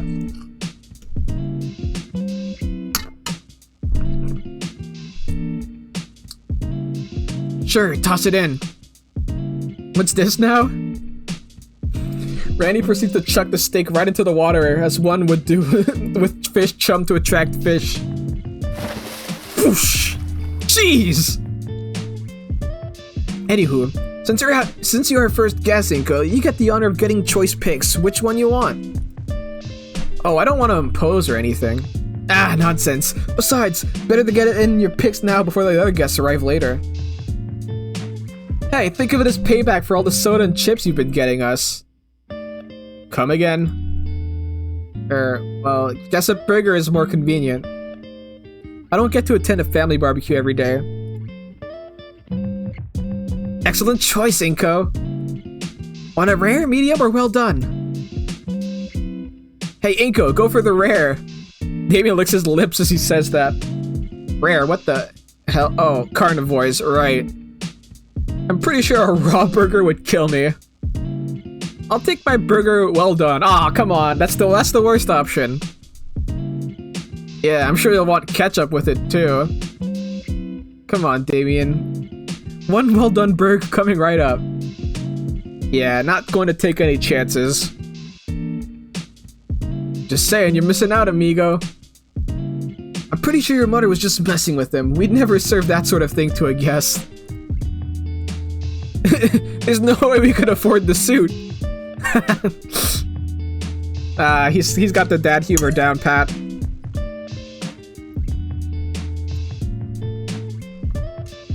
It's alright, son, though it may not look like it. Whole Caldera has its share of humans. From what I know, you guys can eat about anything, right? Raw meat aside. I mean, we can eat raw meat. He's gotta make sure it's well sanitized. Must be nice to just be able to grab whatever's on sale at the market. Meat prices these days are getting pretty crazy. I've seen some of that synthetic meat around. That might be cheaper. Why not try it out?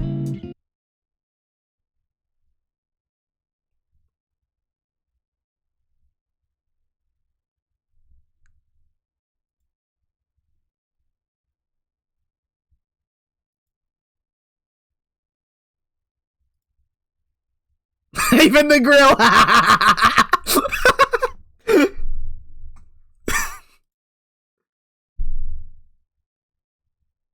Sorry.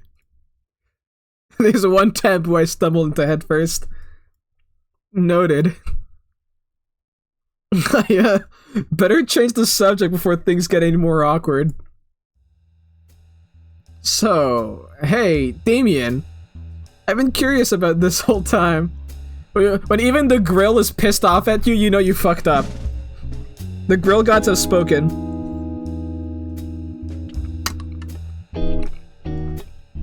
What exactly is this Summer's End celebration anyway? Didn't my dad tell you earlier? It's the last warm day of the year or whatever. Yeah, I get that part, but why is it a holiday? Ah, that. Actually, I don't even really remember either. Because I should have been paying more attention at school. It's a bit concerning he doesn't know this much about his own culture he's currently celebrating. Actually, it probably doesn't even need a reason. Why would you? It's just the last warm day of the year. Any excuse for get-together is fine in my book. The kid flumps down hard on the grass in the way only children can without shattering something. Ah, and we don't gotta go to school? And it's nice and warm, and we get to eat real good. I think those Mayans had the right idea. Vinny! Mayans, yeah? Hey, Inko, are you ever... Alright, it's about ready. As in like a virgin? Am I gonna be sacrificed for something? What? It's about time the guests showed up too, isn't it? They'll be here any minute. Oh, Olivia! Across the yard, Olivia contentedly drifted to the middle of the pool. Though a look came across her face upon hearing Damien's mom, and she began paddling toward the raised deck. Are you going in soon? So soon? Yeah? Are you sure you don't want to wait until the others get here? Yeah, wait till the food's ready so we can all eat together. I'd rather not. I just have a lot of art stuff I have to do. Sorry. Damien's little brother steps out of the small desk. Or from the small desk. But you said we'd play sometime today. She tries to back her uncertain tone with a shaky smile. Maybe later, Vinny. Have fun? She lifts herself from the pool and kneels atop her chair. I'm confused at how her legs work, but my best guess is that perhaps they only do above the knees. Turning about, her hands carefully set her feet down on the chair's footrests. Fully settled into the chair, Olivia rolls herself to the sliding back door of the house. I mean, then again, like, gators don't even really need their back legs to swim, so I think it makes sense that she's able to swim so well in the pool, because they actually mainly use their tails to swim. Which is a really cool thing.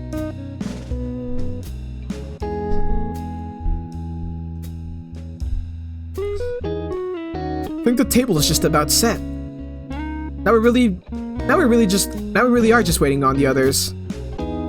Damien, has your friend texted you at all?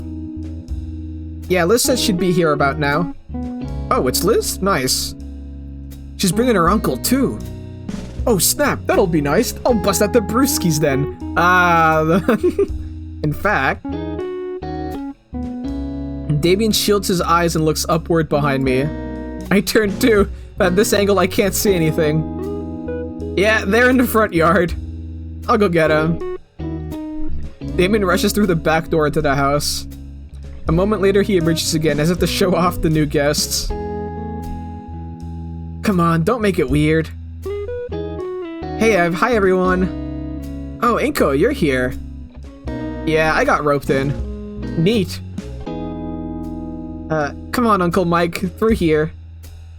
Hey, now, I'm not that old. Oh, it's Farius. Oh, he's got the gold chain, too. A giant figure lumbers through the doorway. That is not what I told him to get. Hey, Michael! Randy, how you been? The two pat each other's backs and give a firm handshake. Doing good. How about you yourself? What's with the ridiculous getup? Is it Mardi Gras? Haha, no, nothing like that. I've just been trying to relate a bit more to the younger generation recently. Seems like we're just too different these days and all. Ah, come on, leave that stuff to the kids. Oh, come. Then he sees me. Huh. Mr. Ferris? You know him? Yeah, we've met. He takes the same train as me. He's been helping me out. Recommended I try this chain out. Liz jakes her head up my direction fiercely. I'm gonna get it later. Oh god, really regretting the handshake now. I think he popped all my bones at once. The food will be ready soon, Inko. You turn on the grill. Oh, your turn on the grill. Oh, don't worry, kid. All you gotta do is keep an eye on the meat and make sure they don't catch on fire. Damien's father leaves after I nod. And the rest too, heading to where Damien, Vinny, and I had just set chairs on the table. Yo, we're grilling! Turning to the grill with a grimace, I swallow my nerves and stake up the tongs. Right now, nothing to worry about. Okay, nothing bad so far. Hey, Ah! Oh. Sorry. Hey, Liz, what are you doing here? Oh, everyone else is talking about Randy's cooking, and I figured I'd see what's on the menu. What do you think I'm doing? Why on earth are you getting my uncle? What do you think I'm doing? Why on earth are you getting my uncle to dress like he's going to be in a music video? He asked for help! You thought that was good help? Yes, he just didn't take it right. Across the yard, Vinny's jumping at the shiny object.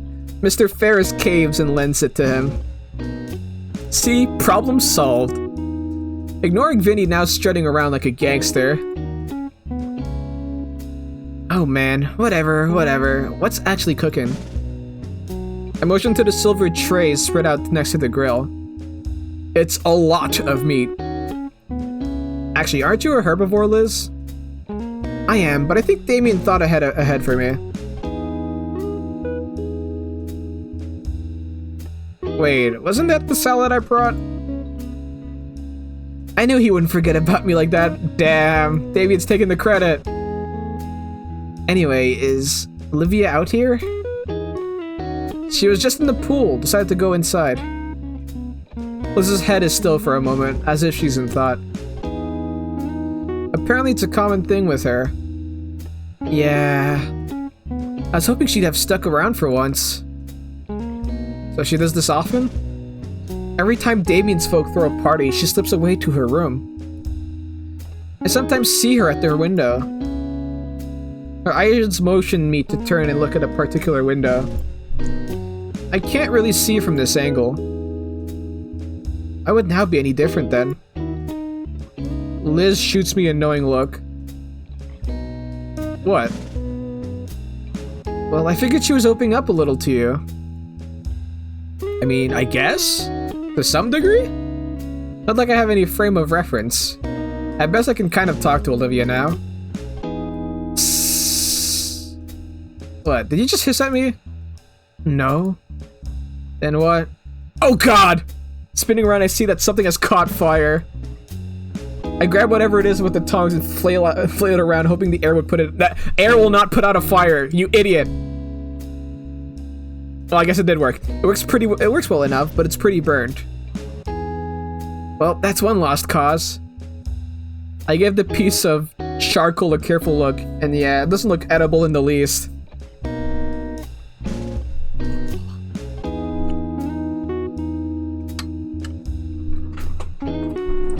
I put it to the side and turn back to face Liz. Anyway, what were you saying about Olivia opening up?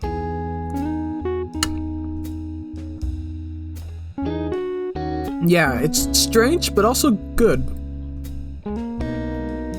Certainly a bit surreal after all this time. Liz lets out a sigh and shrugs. Well, it's a shame, but it is what it is. Anyway, I want to go catch up with the others. See you around. Liz returns to the rest of the gathering, leaving me alone with the grill once again. Burnt piece of meat aside, the rest of the food is looking good. Still, I'm not exactly the best grill master. Not like it matters too much to Damien's folk. Whether food's actually cooked or not is purely an aesthetic matter. No, it changes the taste too. A couple more flips and the meat is brown and sizzling, which is good enough in my book to put them along and with the other finished pieces. I think I'm about done with my shift. Damien's turn was next.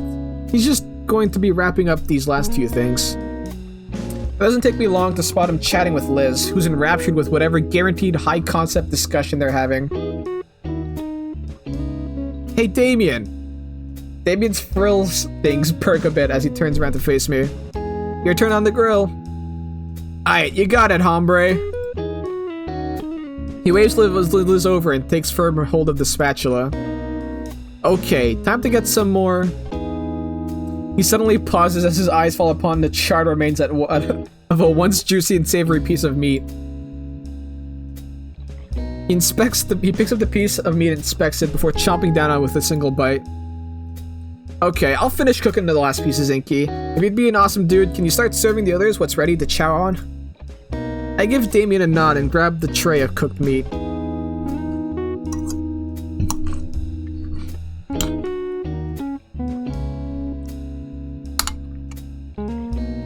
I take the tray over to eagerly waiting crowd, with all the care to be expected from someone surrounded by very hungry meat-eating Saurian. Saurian, you say? Upon seeing the platter of delectable and edible flesh, stop whatever they are doing and begin to gather around the table. And then I said, well, it's 'cause you look like a student yourself, miss. Miss? Ha! Oh, it's rich coming from you. Meat, meat, meat, meat, meat! It's finally here, Vincent. Now remember your manners. Hopefully with my salad too. Look, everyone's having a pretty good time with their meal. They even eat the ones that I cooked, though I can see Damien's little brother making a slight face of disgust. Still winds up chomping on the meat anyway. All in all, I'm pretty satisfied with how my cooking turned out. I take a seat next to Damien and Liz and prepare my meal before I dig in. Gotta go with the tried and true ketchup and nothing more. With my burger prepared, I go in for my first bite. Ketchup with nothing more is just tried and true. You can't go wrong with just ketchup. Gotta say, Damien's dad did a pretty great job with the patty. So what do you think, Inko? I give a thumbs up and smile as best I can with a full mouth. The elder dinosaur gives me a toothy, sauce-stained grin in return. I can see where Damien gets that toothy grin of his. Savoring the well-cooked meat patty and buns with each bite, I slowly lose myself in the party's mood. Though I feel more ancillary from this, seeing the adults lost in work talk while Damien and Liz are handling the excitable Vinny. Humming around a mouthful of burger, my eyes wander. The entire yard is smaller than mine, and there are tons of toys scattered in the low-cut grass. Not too many plants either, just the grass and a couple of shrubs running alongside the fence. The word quaint comes to mind. Maybe intimate. I could picture the kinds of events that happen back here. I shake my head, clearing my photographer's mind away. It's Damien's place, private property. I'd have to ask before I do anything camera-related. Thinking about it, though, I do have my camera securely stored in my backpack inside the home. A part of me considers grabbing it, and as I look back toward the house, I spy a certain someone at their window.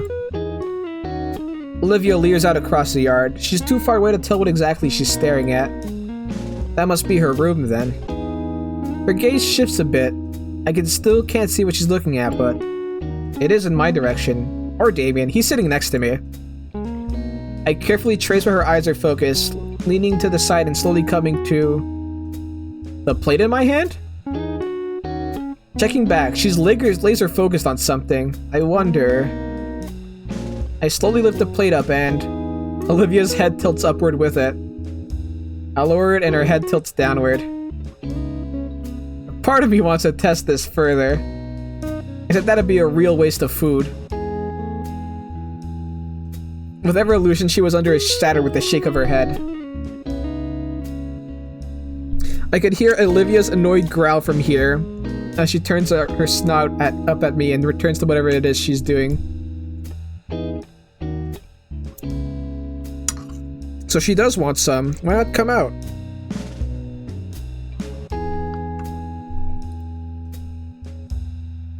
Well, I'm sure nobody would mind if I just brought a plate in and left it. Besides, my fingers are sticky from all the finger food. To the point where they stick to my paper plate. It's actually kind of gross, and I remember why I avoid it normally. Ungluing my fingers from the plate, Damien's mother notices my plight. You can use the kitchen sink for that, Inko. Or the pool. Sticking my thoroughly marinated fingers into the pool? That just seems like a future issue for whoever has to clean it up later. Thank you, ma'am. I think I'll use the sink. Damien's already gotten up for third, so there's plenty. I load up a new paper plate with the steak and whatever remains of the ribs and discreetly head inside. Thankfully, the sliding door is partially open, just enough so that I can use my foot to push it the rest of the way open. There's a coffee table in the living room. That's as good a place as any. The kitchen's right there. I'll just rinse my hands off a bit. Making liberal use of the dish soap, I start scrubbing my hands thoroughly. While I feel the stickiness start to unstick itself, I look out the window. Damien's parents seem to be focused on Vinny, but Damien is still shooting looks to the left. The hyperactive hybrid shoots up from his seat, disappearing from view. Wonder where he... Woo! Dang, clothes still on and all. Kid was serious about washing hands in the pool. Man, I could have gone for a dip myself. The AC in here is making a huge difference. Must be 90 degrees out today. There's plenty of soda, so I'm not in danger of dehydration at least. But geez, I'm only noticing just how warm it is. I still am from stepping inside. I'm surprised there's no steam rising from me. Looks a little red too. Good thing I didn't bring any sunscreen. Crap. It's not that bad yet. Maybe the paints have some sunscreen around. No, they're reptiles, they wouldn't have any. Maybe I'll just have to deal with it. My knuckles start hurting from being wrung so much. The smell isn't gone yet, though. Anyway, should be clean enough, too. Both of us are frozen still, locked in a strange staring contest. Oh, not a strange staring contest, just a staring contest. A steak shoved in her mouth, she stares like a deer caught in headlights. She spits the steak back on the plate in her lap and grips the inside of her sleeves. Takes me a moment to collect myself to muster up some conversation. Yeah, your delivery came in. You want a soda with that? The joke goes unlaughed at. I tried. May as well.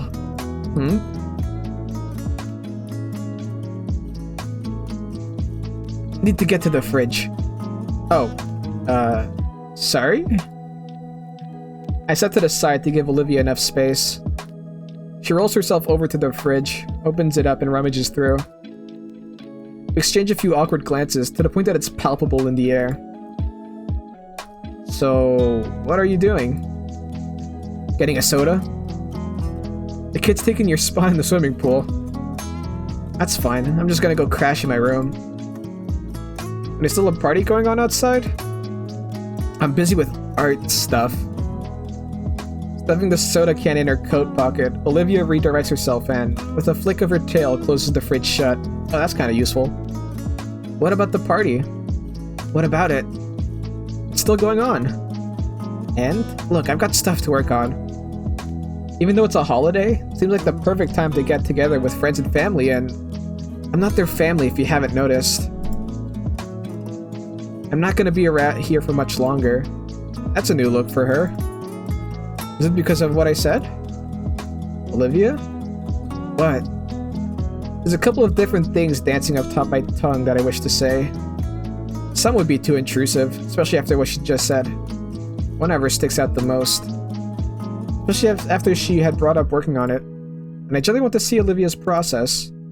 Would you, mind some company? What? Seems pretty empty in the house to be on your lonesome, so maybe it'd be nice to hang out. Plus, I've been wanting to see your art for a while. Especially as I recall her freshman piece that's displayed right next to the principal's office. I'll even show you some of my stuff. I have my portfolio drive in my backpack after all. I have to hold back my laugh as a silly strangled noise of surprised confusion escapes her mouth. Is that an okay then? No, it's just... I don't want anyone else in my room. And how about the living room? I motion at the well-loved couch nearby. She hums in thought for a moment. Are you really that interested? Yeah. I've been wanting to see how you work ever since I found out that the cityscape piece in the gala was yours. Olivia clutches her hands together tightly. Okay, fine. If you're so interested, you can watch. She wheels herself back towards a shut door. Need to get my stuff set up, though. Sure, I'll be here on the couch.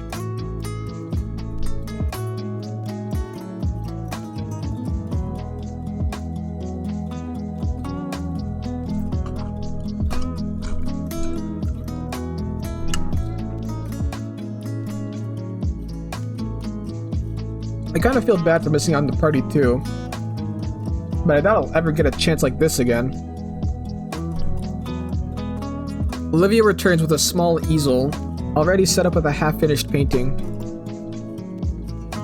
She takes a moment to shift herself from her wheelchair to the end of the couch, right next to me.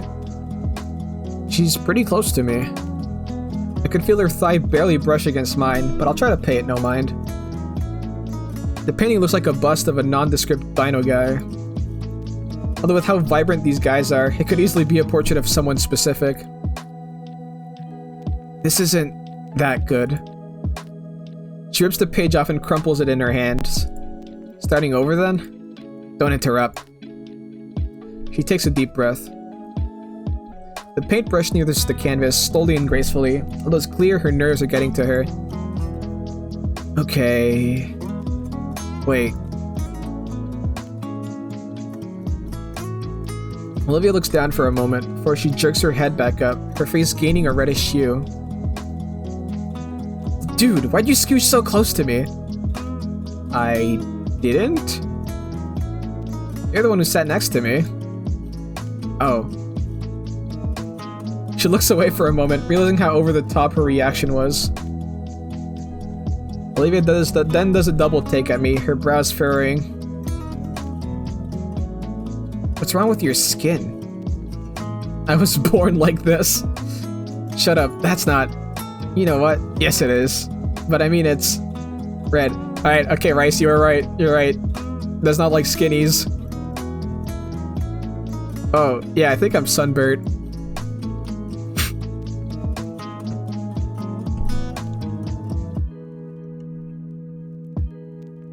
As I look over the red splotch on my arm, Olivia raises a hand and touches it. Ow, why? Geez, that really hurts? Yeah, it does. I didn't think to get sunscreen on the way over. There wouldn't happen to be any here, right? Point taken. But there's some of those spiky plants outside. Aloe something, I think. Just snap a leaf off. Mrs. Payne won't care, probably. Think I've heard something about that plant before, yeah? Alright, guess I'll give it a shot. I get up and head back out the front door. Lo and behold, there were in fact a number of those spiky plants around. I walk up to the nearest one and carefully grab the leaf in a spot with dull spikes. It bends and snaps off pretty easily. Man, this looks about good enough to eat, but it'd probably taste awful. Is it really good for curing sunburnt skin?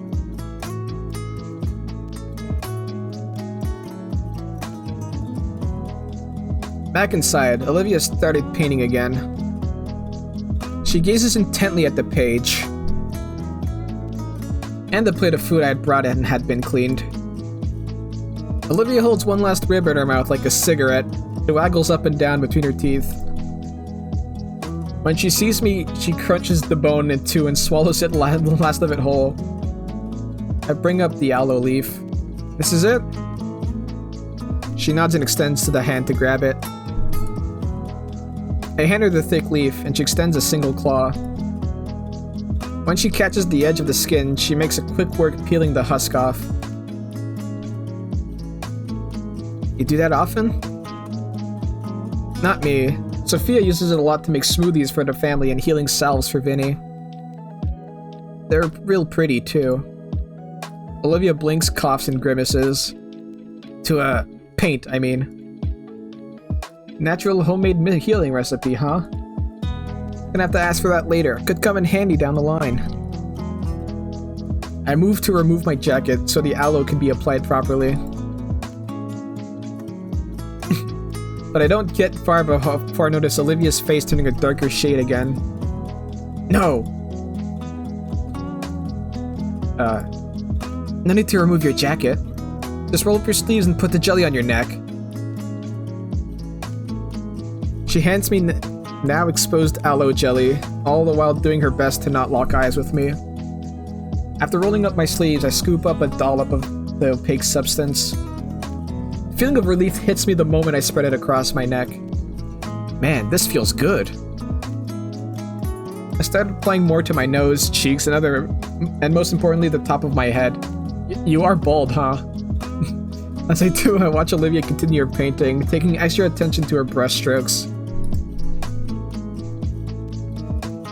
The way she moves it down the canvas with such smoothness and gentleness shows her level of concentration. Not too rushed, but also not that overly focused on the art either. Using the last of the aloe to cover my arms, I'm fully covered in the rudimentary remedy. I take a second to throw the husks away in the kitchen trash, catching a glimpse of the party outside. Everyone looks like they're having a good time out there. Except for Mrs. Sophia, who's currently trying to chase a very soaked Vinny with a towel. Back on the couch, Olivia's painting is starting to take a more defined shape. Unlike the cityscape piece, however, it looks more organic. She continues to paint in silence, occasionally doing a quick glance at me to see if I'm still watching. I don't want to poke at Olivia for no real reason, but this might just be my only chance to ask. Hey, Olivia? Your family, the Paynes, they seem like a lively bunch. What's that supposed to mean? Like, I knew Damien was eccentric, but I can see he gets it from the rest of your family. First of all, the Paynes are my godparents. Secondly, yeah, they are. So, how long have you known them for? Olivia pauses for a moment mid-brushstroke, but then continues. Practically my whole life. Damien and I have known each other since we were carpet crocs. His parents have known my dad since, well, forever. Since before we were even neighbors.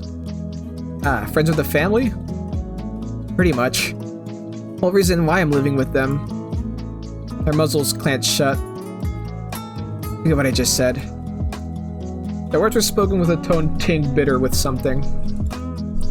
A tone I felt very familiar with, whenever my own family is brought up. Sure. The only sounds left now are her brushstrokes on the canvas. My focus turns back to the patch of blotchy red and pale acrylic oil slowly foaming across the white expanse, forming. Occasionally, Olivia's gray eyes would glance my way before going back to her work. Compared to the more rapid pace of time-lapse art videos I had viewed, she was more deliberate with each of her movements. Pretty obvious, since most of those were done digitally, another thing I'd not considered.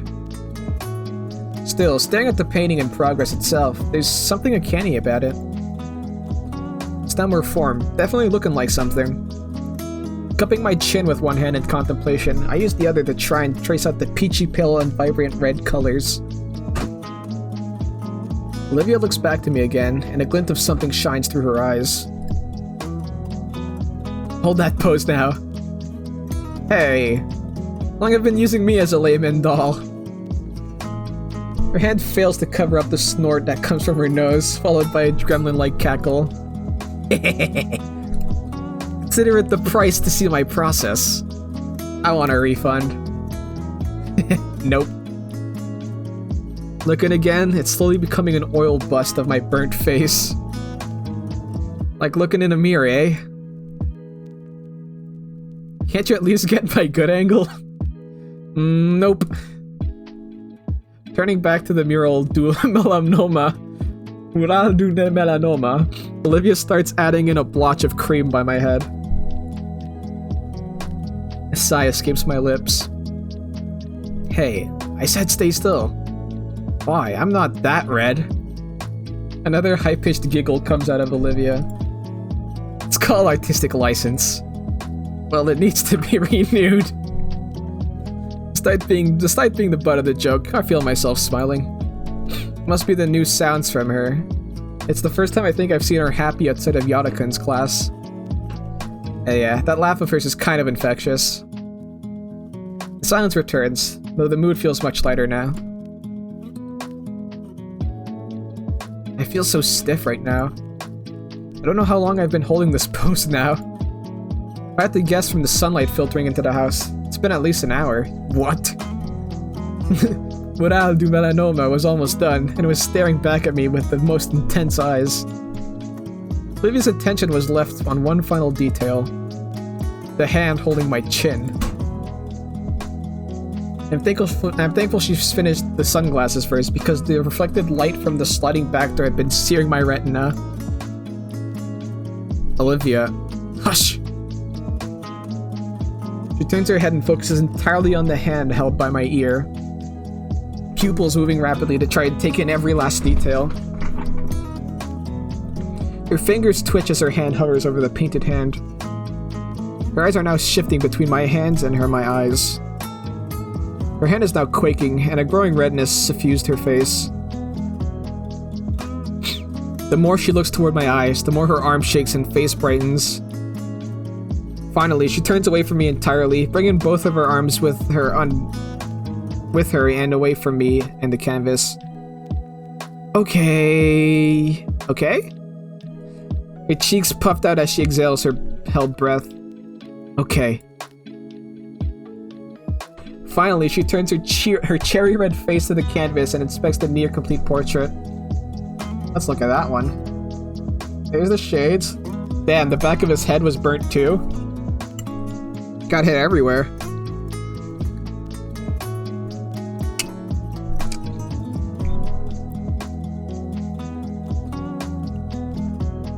I'll come back to this later.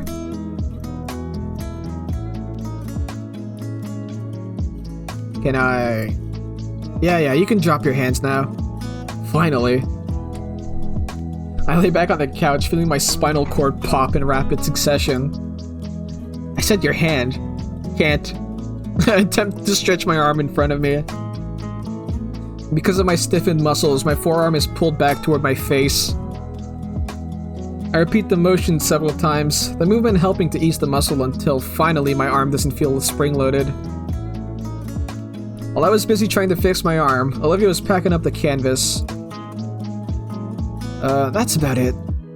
You can go join the others, or whatever. She drags the canvas, easel, and acrylic tubes back to her room. I wonder if she'll keep that one. And I wonder if she'll stay in her room again. We've been inside for a while. I don't think anyone outside has noticed we've been gone. Vinny and Damien seem to accept that Olivia would stay inside. But... wait. I've caught her a bit off guard.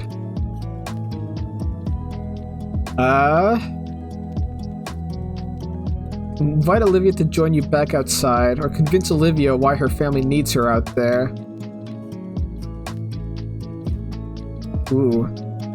So in both situations, I'm inviting her to go outside.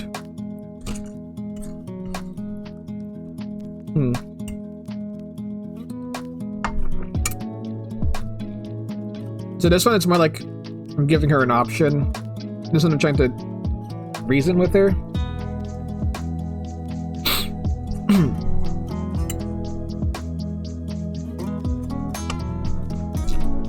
I'll just invite her.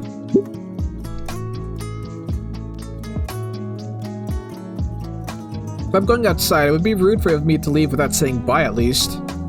She looks at me quizzically. Sure? But I think I'll try staying until the end. This has probably been the best day I've had since I moved here. My first real friends in a long while. I'm glad to have been invited.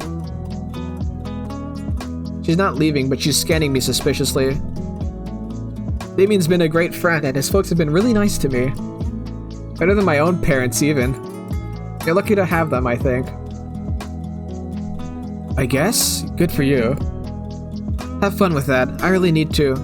I think you should come along. She freezes. What? Her eyes widen as some of the color leaves her face.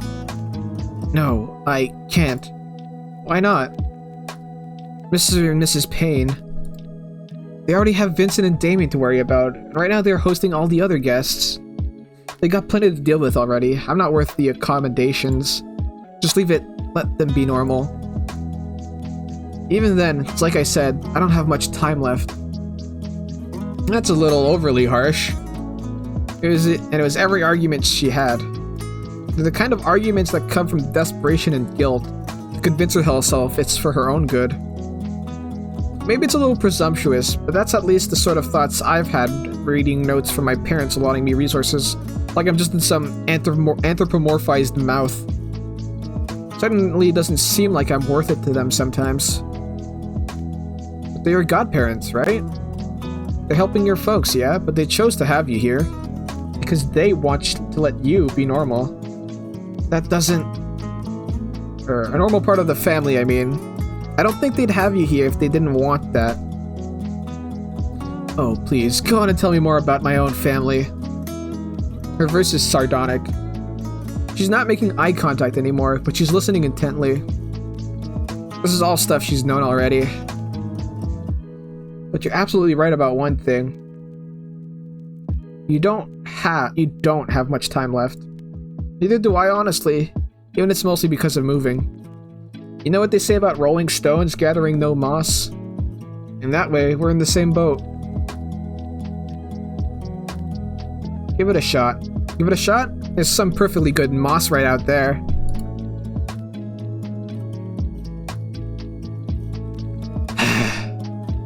Okay.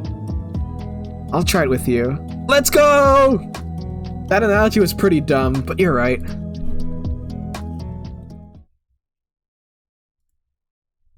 Alright. Bringing out the gator. The back door squeaks back open. Even with sunglasses, I wince at the sudden brightness. I take a step out and stretch my back, working out the last bit of stiffness from my shoulders. Olivia still waits at the threshold of the door. What are you waiting for? A curtain call? With a grin, I draw the sliding door even wider, and with a beckoning wave, attempt to usher Olivia out, as if I was her personal attendant. Cut that out. Don't make it weird. Despite her words, her tone is more humored than annoyed with me. Relax, nobody was even looking. It looks like there's definitely no more food left. About right. As Olivia rolls down a small wooden ramp I hadn't noticed, we catch Damien on the bottom step. Olivia? At the table, heads turned toward us, looks of surprise etched on the faces of most of them. Instead of answering him verbally, Olivia's hand comes up in a nervous wave. The rest of the party resumes their prior discussions, although maybe a bit livelier than before. Hey, cool to see you out here again. Hey, Damien. Hey, Damien. What are you all the way over here for? I can't stand to be by Liz's uncle when he's eating. He's got those fibrous teeth. Ugh. Like blue whales have? Yeah, freaks me out. His dentist must make a fortune. Yeah. Hey, Olivia, what are you doing back out of here? You forget something? No, I just thought it'd be good to enjoy the weather while it lasts. Yo, is he pogging? Oh. Fuck. Ah! I pogged too hard myself. I dropped a bit of food.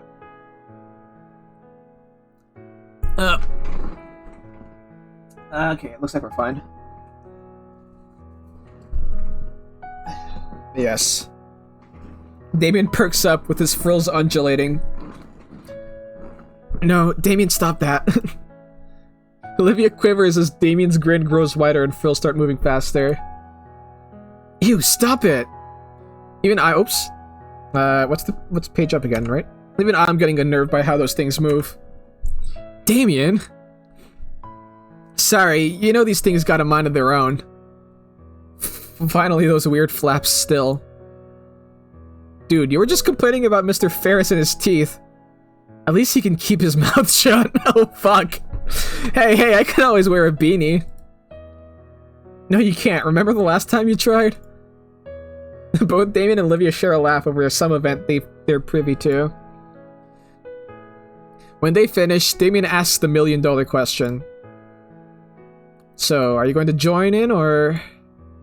She turns her head my way, and I give her a supportive thumbs up. Yeah. Damien finally stands from the step, and we all start heading for the table. Each party-goer greets us when we approach. The loudest from... Livy! Hey. You finally came to play again? The rambunctious boy hoots on hollers as he bounces in circles around her. He's so cute. Olivia huddles her arms and looks aside in my direction, feeling the stares from the table. I give her another reassuring thumbs up. Actually, this is perfect. Thank you, Vinny. This is something Olivia's able to give when she was so worried about just taking. I hope she goes for it. I'm a little tired, Vinny. What? No, come on, Olivia. You promised we'd play today. Like old times. Please? Alright, you win. I did promise. You want to play cannon then? Yeah, let's come in! Alright then, ready? Round loaded. Fire! Damn! Oh god, this was a bad idea. Woo! Hey! Randy! Relax, Soft. Vinny's still young. Michael, Vinny, be careful! I'm okay, Mom. Whew. You gotten stronger, Olivia? No, shut up. Anyway, can we do it again, Livy? Olivia smiles and pats his head. It's weird seeing it, but as she readies Vincent for another launch, the Gator Girl has a bright, toothy smile I never thought she had.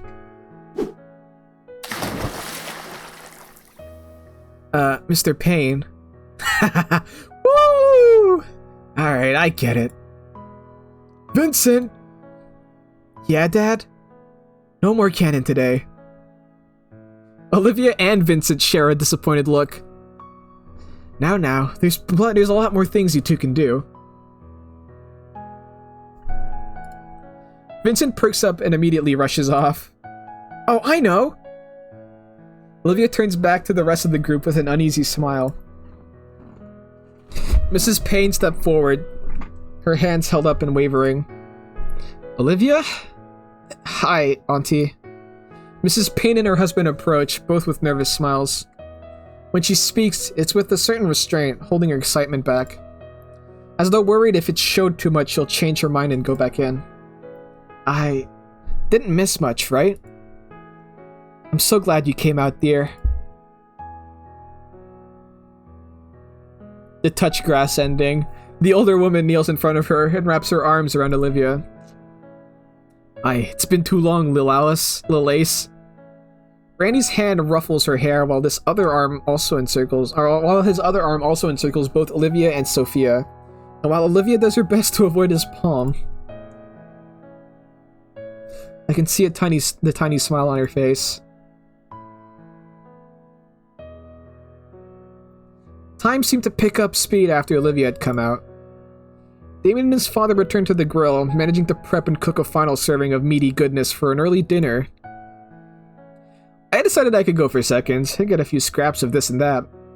I nearly drop my food when I get a rough pat on the shoulder from behind. It's Mr. Payne. He looks down at me with a thankful smile. Mrs. Payne and Mr. Ferris had continued their conversation till Mr. Ferris's throat ran dry. And the rest of us had to contend with a hyperactive child with an armory of foam dart guns. I felt bad for Liz. She'd become a one-woman shooting gallery for the boy. And Olivia.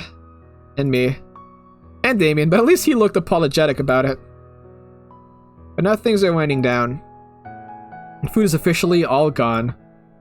Everyone is exhausted, physically and mentally. And yet thoroughly satisfied emotionally. Oh, she's back in the pool. Olivia pads by me, having returned to the pool to cool down and stretch out. There's just one last thing to really cap this off. Okay, everyone. Ah. I hollered at everyone currently on the deck, grouped up nicely for me. Looking thoroughly, looking through the viewfinder of my propped up camera, I adjust the focus to ensure everyone is captured perfectly in the shot. Alright, on 3, give me your biggest smiles. 1. Wait! Olivia turns away from the camera, looking toward Damien. With a grin, Damien waves for me. Dude, you gotta be in this too! There's nods and words of agreement from everyone. Well, it's been a while since I've used this mode, so why not? Setting the time delay along with the sports mode, I'm sure with the 10 rapid succession shots, at least one of them will be perfect. And I can always do some post-production on it too. Ensuring that the focus is still fine, I click the shutter button and keep the count in mind. 30, 29, 28. By 13, I've settled myself next to Damien and above Olivia. Alright, 9, 8, 7... I feel something wrap around my ankle and press against my back on 4. I mean, yeah, of course he wants that perfect picture. He's a photographer. 3, 2, 1. Ah! Oh, that's cute.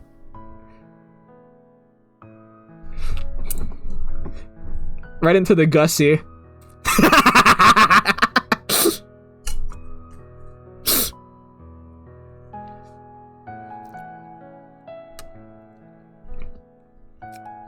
My camera flash goes off 10 times as I'm pushed over by Damien and pulled into the pool by Olivia.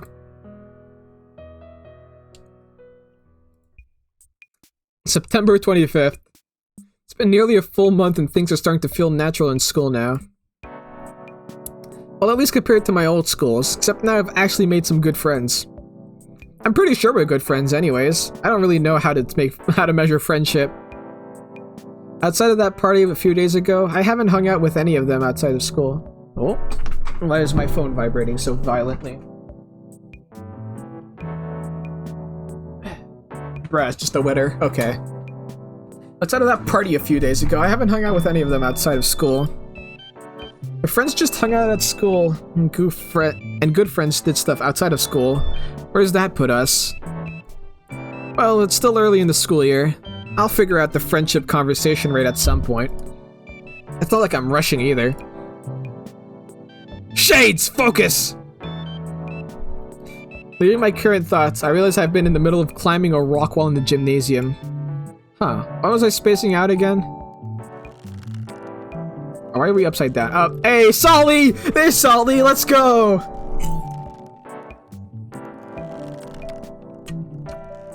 Oh, right. All the blood rushing to my head. Oof! Alright, peel yourself off my majestic gym floor and hit the showers. Whew. Made it just in time. I take my seat right next to Olivia and let myself relax for a second. Olivia is, as usual, doodling away on her notebook. I take a quick peek at her new work, curious to see who she's trying to turn into a caricature today. Instead, the page is filled with various scribbles of what looks to be a rat.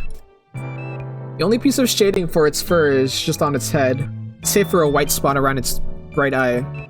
It was like the same one she doodled on the note we passed around in history class.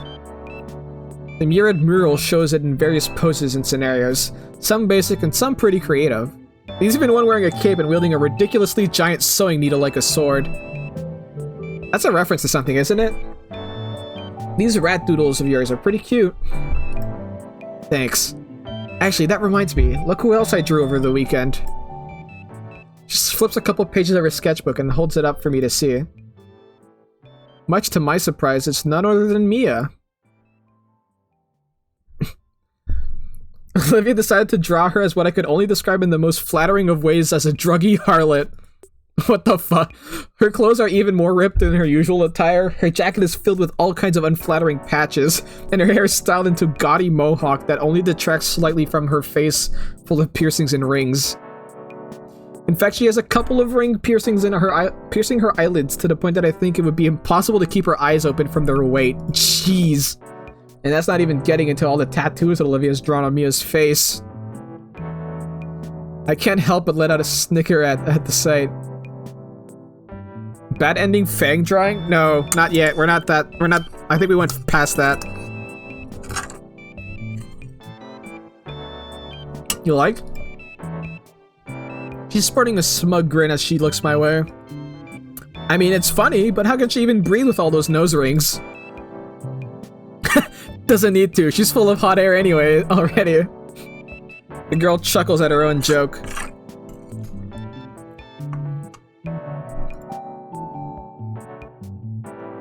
I bet if she started steam, it would blow out of her. I bet if she saw it, steam would blow out of her ears. Yeah, she'd stomp around uselessly and then do nothing else. Seems to give a pretty good idea of how she works. She's just predictable. It's not rocket science. Oh my god. No way. Fuck, what's the button again? This one? This is totally supposed to be Gamo from Nagatoro. We're interrupted by a pair of students. I recognize them, though I only know one of their names. Yo, Inko, my Humi. So I saw what you submitted for the contest, and I just love it. It was so good, I just had to show it to my friend. Yeah, man, I just had to see who made it when Lunara told me all about it. When she told me, I was like, oh my god, I just knew I saw you had that artistic spirit. Pretty damn fantastic, especially for a newbie. I'm a bit taken aback by her backhanded compliment. Still, it is a compliment, the first real one I've heard since coming to St. Hammond. About my art, I mean. Oh my gosh, I never introduced myself, did I? I'm Kiara, it's so nice to meet you. Yeah, likewise. Cool. I mean, it's not that great of a piece, it's just something I had on hand. Last minute? Damn, you're selling yourself way too short there. Yeah, your work is absolutely gorgeous. Yeah, I'm thinking we should hang out sometime. Oh, you slut, stop trying to get into his pants. Hey, yo! Oh shit, the bell's ringing soon. Already? Damn. Dude, she wants me. Well, it was nice seeing you again, Inko. Keep up the great work. Be seeing you later. Yeah, be seeing you real soon, Inko. I can't help but smile at my new friends. Friends! Wave their goodbye and depart. A heady feeling of joy washing through my head as I replay their words of praise repeatedly. In the corner of my eye, Olivia's smile reflects the overwhelming cheer I'm feeling. Though it seems to vanish the moment I look her way. Seems like you're becoming the talk of the school. I mean, I hoped I'd get some positive feedback about my work, but I didn't realize that it would be that good. Olivia chews her lips in contemplation before turning to me. Say, Inko, can I see your submission? Sure, give me a second.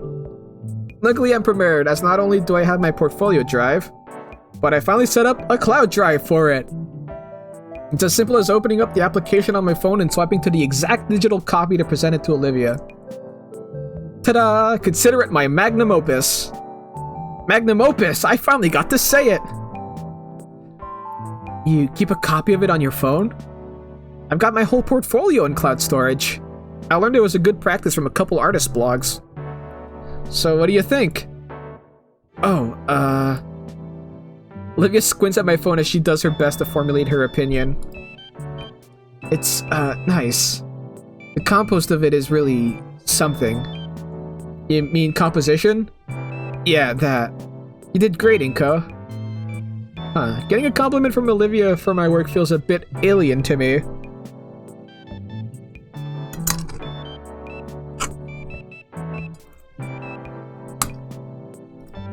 But maybe, just maybe this was the start of something new. Yeah, I can almost feel it now. Oh, his middle name's G? Okay, Incognito. Ace photographer, capable of capturing masterpieces through a photo lens. Yeah, that has a nice ring to it. Olivia must see my self-congratulatory grin because her own drops. Alright, you did good, but don't let it get to your head. When the grin remains, she forces it off by elbowing me in the chest. Gah! Warned you. That's going to leave a bruise. With that exchange behind us, Olivia and I get ready for class. As was the norm by now, Mr. Yada-kan began class with some violent abuse of school property. Good morning, good morning. Now settle down, we've got our announcements to go over. I sit back in my seat, subtly feeling out of the spot where Olivia smacked me to the cheek, to check. Yep, bruised. Sheesh. As the pale pterodon continued on reading from the announcement sheet like he did every day, I found myself lost in my own thoughts. Nothing else really happens that I'd considered out of the ordinary. Things that are new, like the school itself, are finally starting to become mundane.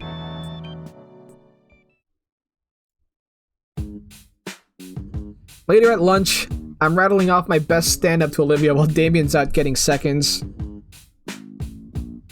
Liz had retreated to her usual space in the rafters. And then he says, "Oh goddamn!"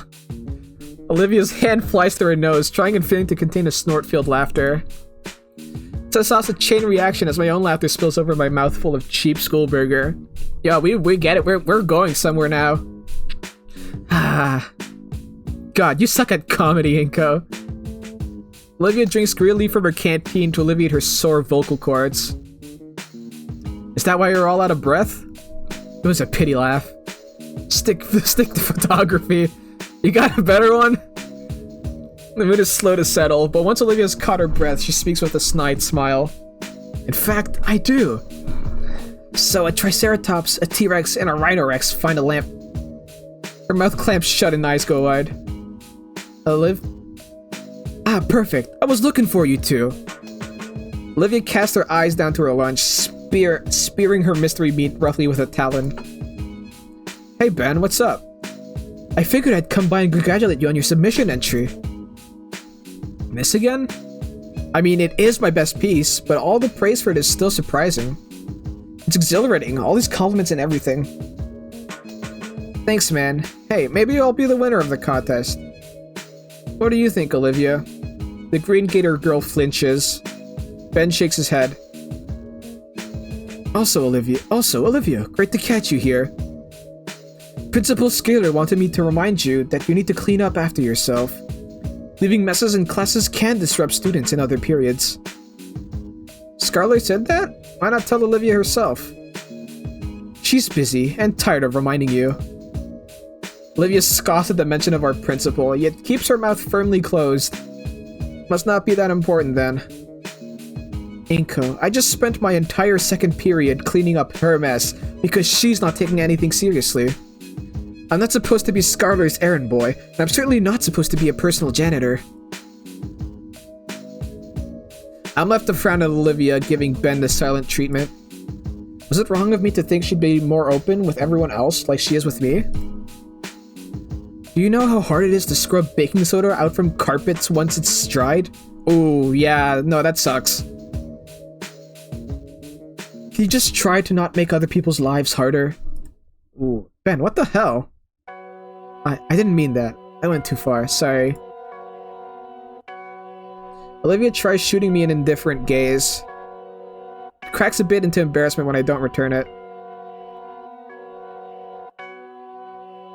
Ben's comment isn't completely uncalled for. I can't just stand around as if she's not even going to defend herself. Come on, Ben, leave her alone. My point being, Olivia, this is completely ridiculous. I expect better from you. Expect? How can you have expectations for her? Oh. That came out a little wrong. Well, I expect her to do the bare minimum and not waste my time. Olivia doesn't even bother looking at Ben. Instead, she's looking at me with that sad face until she quietly wheels away from us. I think I went a little too far there. Yeah. Man. He pinches his brow and sighs. I left standing here with the student council president. I wonder what I had done that earned me Olivia's ire just now. That bad? Mia really wanted me to have lunch with her today. She's definitely gonna give me an earful after school. He glances at his phone and grimaces at the notifications. Spoke too soon. She's giving me one now. Well, you should probably grab your lunch while there's still time. Ben glances up at one of the clocks in the lunchroom. There's only about 10 minutes of lunch left. Ah, you're right. But the lines are usually closed 5 minutes ago. His fist hammers his palm in epiphany. Oh, you use the vending machines out there. Anything good there? Yeah, exactly. Like he said, like how can you expect anything from her? Like, you should still be able to expect things from her. Because you could infer that what he's saying is that he doesn't expect anything from her. I've been enjoying the atomic hot taquitos recently, but Damien tells me he's a bigger fan of the bitter melon bites. Bitter melon it is. I don't think my tail could handle that amount of capsaicin. Ben gets up from his seat. Alright, I'll go check it out. Let's... One of his feet gets caught on the stool, and he stumbles head first. Right into Damien's tray, stacked high with the mystery meat. He faceplants right through the tray and onto the floor. On the bright side, the mystery meat cushions his fall. On the dark side, the mystery meat cushions his fall. Whoa, Ben, you alright? I jump up from my seat and go to help him up. Instinctively, I take a look around the cafeteria. All eyes on us. I already hear it starting. Various murmurs about the safety of the student council president. Murmurs that start breaking into jeers. I know how this song and dance goes. It's over for Ben. He gets up and dusts off his blazer. Not exactly what I meant when I said meet and greet, Damien. Oh, yeah, you're right. Sorry. All of a sudden, the entire attitude of the cafeteria shifted before my eyes. The jeers were deflected into a general amusement that permeated throughout the room. Ben's got the charisma. One of the nearby students stands up and hands him a few napkins to wipe his face off. Hey, thanks. How does he manage to stay composed while covered in school mystery meat? I'm both impressed and jealous. You okay? Thought you couldn't eat meat. Nah, even if I swallowed any, it'd take a lot more than that to really be an issue. I'll be fine. Thanks for the concern, though. Even as he brushes off the lunchroom grime, Ben carries himself with dignity. If that had been me, this guy has some seriously quick wit. No, there's probably a little more to it than that.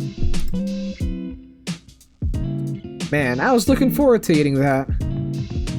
Why on earth did you even have that much meatloaf? I asked the cafeteria lady earlier this morning to let me have the leftovers. Although now it's gone a bit to waste. He eyes the remains on the floor. Some poor janitor's gonna have to mop all that up. Maybe. Don't even think about it. The bell signaling in the next class tolls. The fist fights and gang wars cease on the command. Everyone starts milling towards the exit. The cafeteria empties enough that I can clearly see the Ben-shaped meatloaf angel on the floor. There's a familiar rubbery texture and feeling on my fingertips. My instincts had kicked in, hands going for my camera to capture the moment. After which a sense of shame rolls over me. That I would even consider capturing something like this, especially when it's happening to my friend. I get up from my seat with a heavy sigh and finally head for my next class.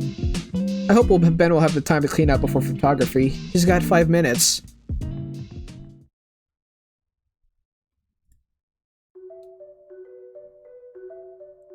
On my way to photography, I'm still a bit caught up by what just happened. I think I'm starting to see how Ben accomplished that. I mean, ordinarily, an incident that embarrassing would be detrimental to your social standing.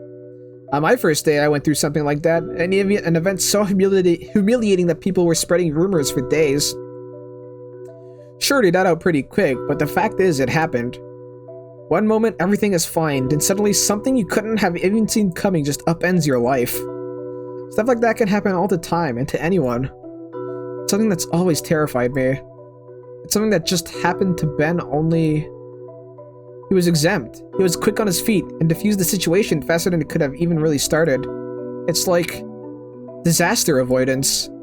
I seriously think it's the most important skill one can have. To have everything under control, to see trouble from a mile away and make it a non-issue even when it takes you by surprise. That sort of social capital is something I need. Maybe it's a little selfish, but if I were seen that way, then any sudden happenings would be forgiven instantly.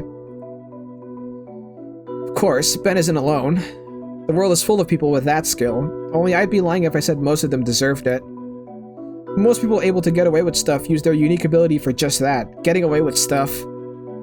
What should be seen as a blessing of a social buffer is just something enabling traits of theirs, a charismatic get-out-of-the-jail-free card. If I had that ability, I'd use it to push myself to my limits, both artistically and productively. That's my ultimate goal. Ben is one of the good ones, definitely. The good one? Okay. The good ones. You're a good dino. He's definitely earned my respect over this. The question remains, though. How do I get like that? That line of thinking is cut off as I round the next corner. I want to talk with you, Olivia. Oh, it's Mia. At the center of the hallway intersection, I see Mia and Olivia.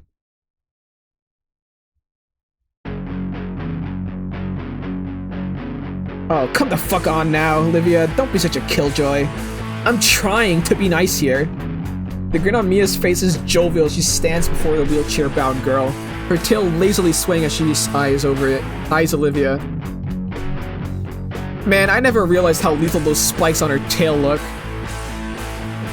After all, I have to be nice to someone as talented as Olivia, don't I? Behind her are a pair of similarly smiling Saurian girls. Oh, I recognize them. Actually, wait a minute. Those two?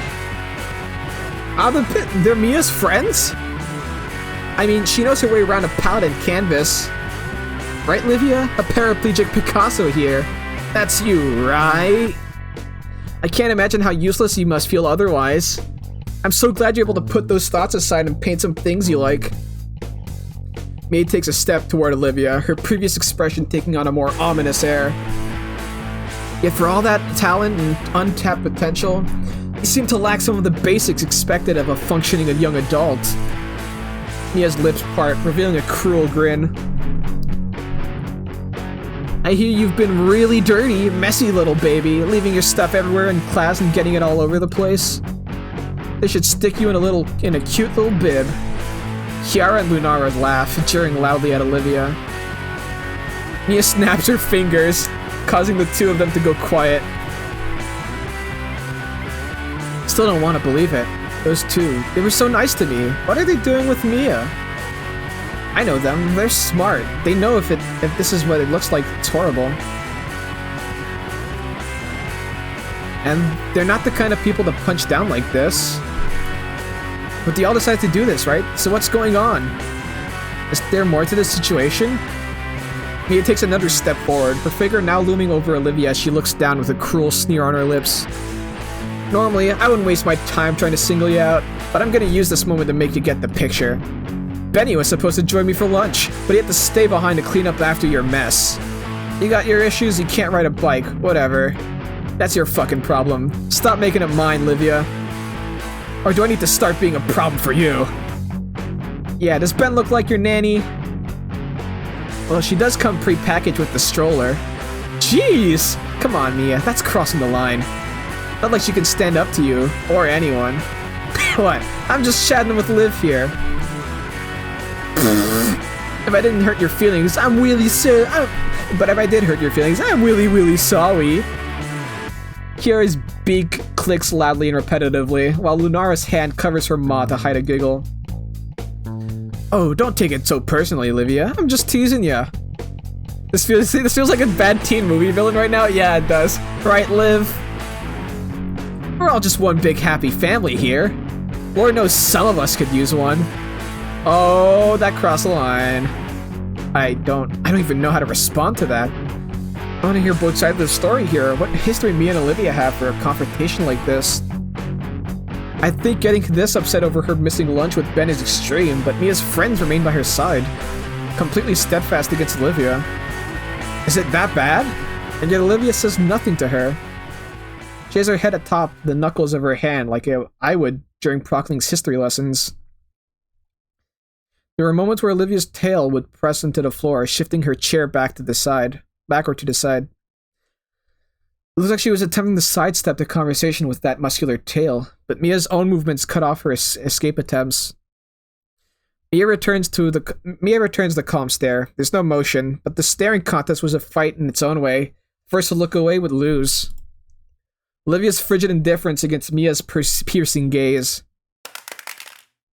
Kiara ends up dropping her phone and both glare at her simultaneously. A draw. Kiara, I swear I'll kill you one of these days. Olivia takes the opportunity to move past Mia. Mia takes no time to toughen her stance and continue her spew of insults. What? Leaving so soon? No response. Oh, so quickly. That's almost normal walking speed. I was honestly thinking you need a cooler nickname to go with your need for speed. Hot Wheels. In an instant, Olivia stops to a squeaking halt. Gone was your stoic face. In its place were eyes wide with shock. How the hell? Olivia's pace falters. Mia quickly steps ahead again and places a foot on her left wheel. Your brain-dead finhead friend told me back in gym class. He went on about how you had it back when you were still soiling your diapers. Honestly, I think you should embrace it. So say it. Well? I retarded, you stupid bitch. Fucking say it. God, do you need fucking speech therapy too? Say it! Hot Wheels! Hot Wheels! See, I knew you could do it. Kinda fitting, I agree with half of it. Olivia's claws dig into her armrest. Maybe that's the nuance. The point is that only half of it works. What the fuck? Jesus Christ! Mia turns to look at Kiara and Lunara, eliciting some sort of giggling from them. I mean, I gotta give it to her, she's pretty creative with her insults. I'm sure you wouldn't mind us making it cool again though, right? I mean, you were such a winner back then. Mia leans in close. Her voice now a harsh stage whisper as she glares daggers through Olivia. What's wrong, Hot Wheels? Don't want to talk anymore? Am I not good enough for you? Even from afar, I can tell that Olivia is starting to lose her composure. Her tail lays limp on the floor, as if the energy to hold it was drained away. Oh my god. I think this is bullying. I didn't want to believe it. But it's undeniable now. By now, this is textbook bullying. It's unfair. It's like when you're in line to use the restroom after hours and hours of waiting and someone cuts in front of you. Completely inexcusable. Damn, you can hold it. You can wait in the restroom for hours and not shit your pants? Is this the part where I should step in? What do I even say? I have to at least try, right? It's my duty as a fellow student. Maybe I don't need to say anything at all. Just being present for Olivia against the horde. It certainly wouldn't help if it got any bigger, if I got an even bigger target on my back for Mia. Olivia wrenches herself free from Mia's foot and continues down the hall. The others follow like vultures. Oh man, I need to think and act fast.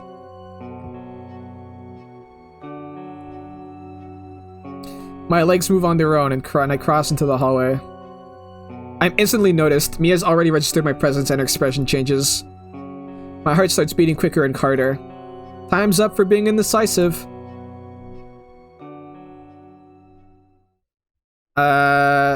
Defender, show support. Whoa. I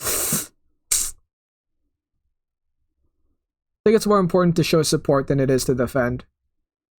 Especially after our previous comment saying that, like,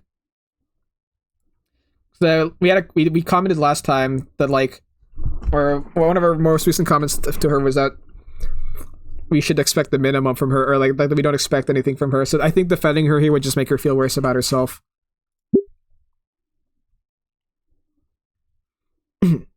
Yeah, as much as I want to go off on Mia and her posse, Olivia wouldn't want me to try standing up for her again, not after how I tried to handle it with Ben.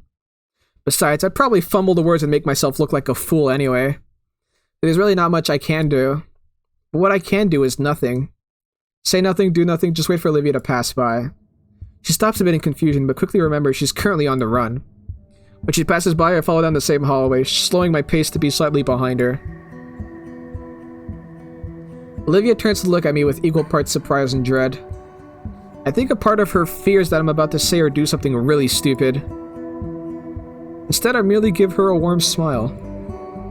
To be picked on by that many people at once, all certain they're doing no wrong, it's terrifying. In moments like this, she should know that someone's got her back. Even if I have nothing to offer, at least the playing field will be a little less one-sided. Now that she has someone beside her. The hell? Hey, I know that kind of jacket. Oh, I know that jacket. And I know that bullseye from a head. Bullseye for a head from a mile away. The group starts following behind us.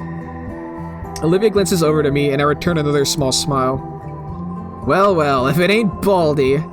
Coming in to save the day or something? I don't respond. Instead, I keep my head forward and keep on walking with Olivia.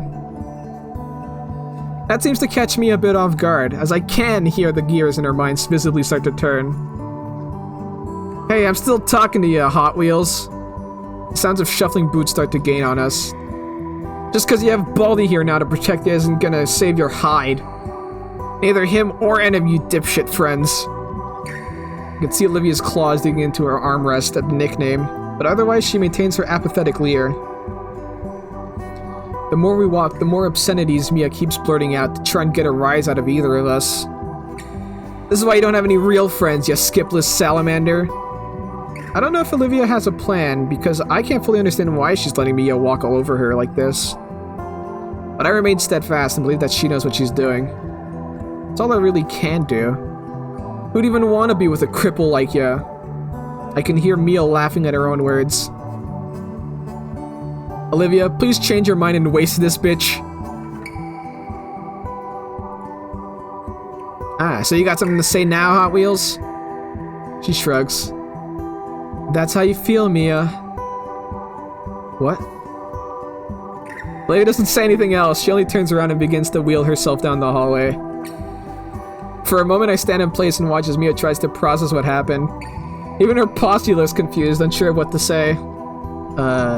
You really got her, Mia. Yeah, definitely showed that leathery bitch. Mia jokes her head at her core chords and glares at them, angered by their pity comments. Then she stares me down with obsidian daggers in her eyes. Well, that's my cue to leave. With the grace of a headless chicken, I scrambled down the hallway to catch up with Olivia. Rounding the corner, there's no Olivia to be found. Where'd she go? I suddenly hear Lunara's voice echoing down the hall, followed closely by Mia's. Mia, what are you doing? Get back here, you fucks! Oh no. Oh no no no no. Not alone, not with them. Dread fills me as I hear the pursuing predator's heavy footsteps approach me. I'm grabbed from behind. I'm dead, I'm dead, I'm dead, I'm... Whoa! Suddenly I'm violently pulled aside. Run into the school's elevator by the collar of my jacket.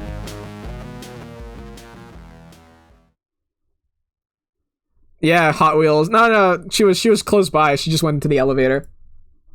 Oh, thank God it wasn't Mia. She jams the key into the slot and smashes the button to the second level. As the doors close, we hear Mia's roar out for us.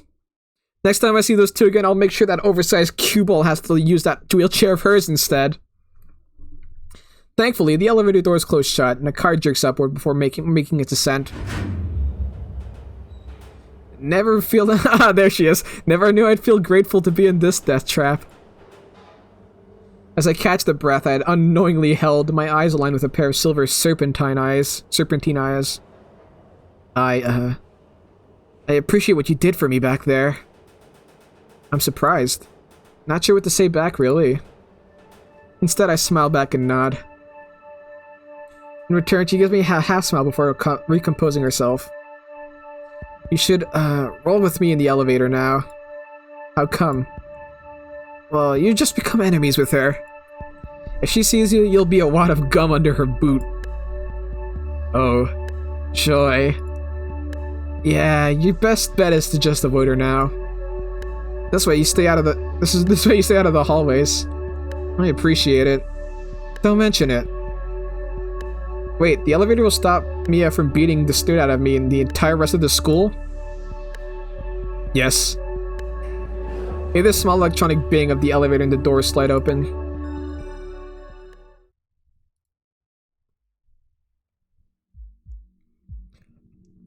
Alright, what's the time? It's been 3 hours. I think I'm gonna cut it here. My voice is starting to get a bit dried up.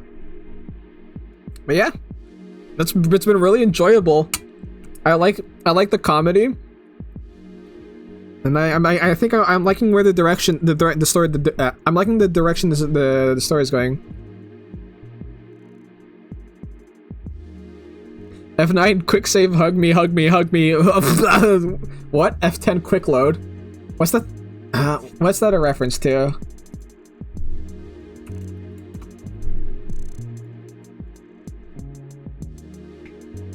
Okay, I'm just gonna save here. Maybe I should have saved between my decisions, huh? Probably should have considered that. It's the Fate meme. Oh, right, I know what you're talking about now, yeah. Alright. Back to the menu. I really like the menu theme too. Extras. Do you get any drawings? No? Can I see the CGs from somewhere?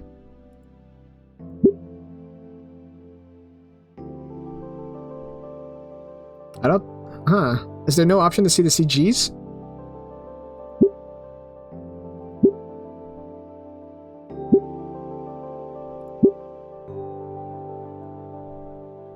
Alright, well... Anyways, thanks for coming by. Same time next week, I'll do more Wani Hug That Gator. We're gonna be calling this Wani Wednesday. It was added after the first ending. Okay, so I have to beat the game first. But yeah, no, thanks for coming by. Like I said, next week, more Stewed game. Don't think there's any other streams planned this week. So, until Monday next week, probably, most likely. Peace! What's the button again? This one. Yeah, there we go. Alright. Peace out.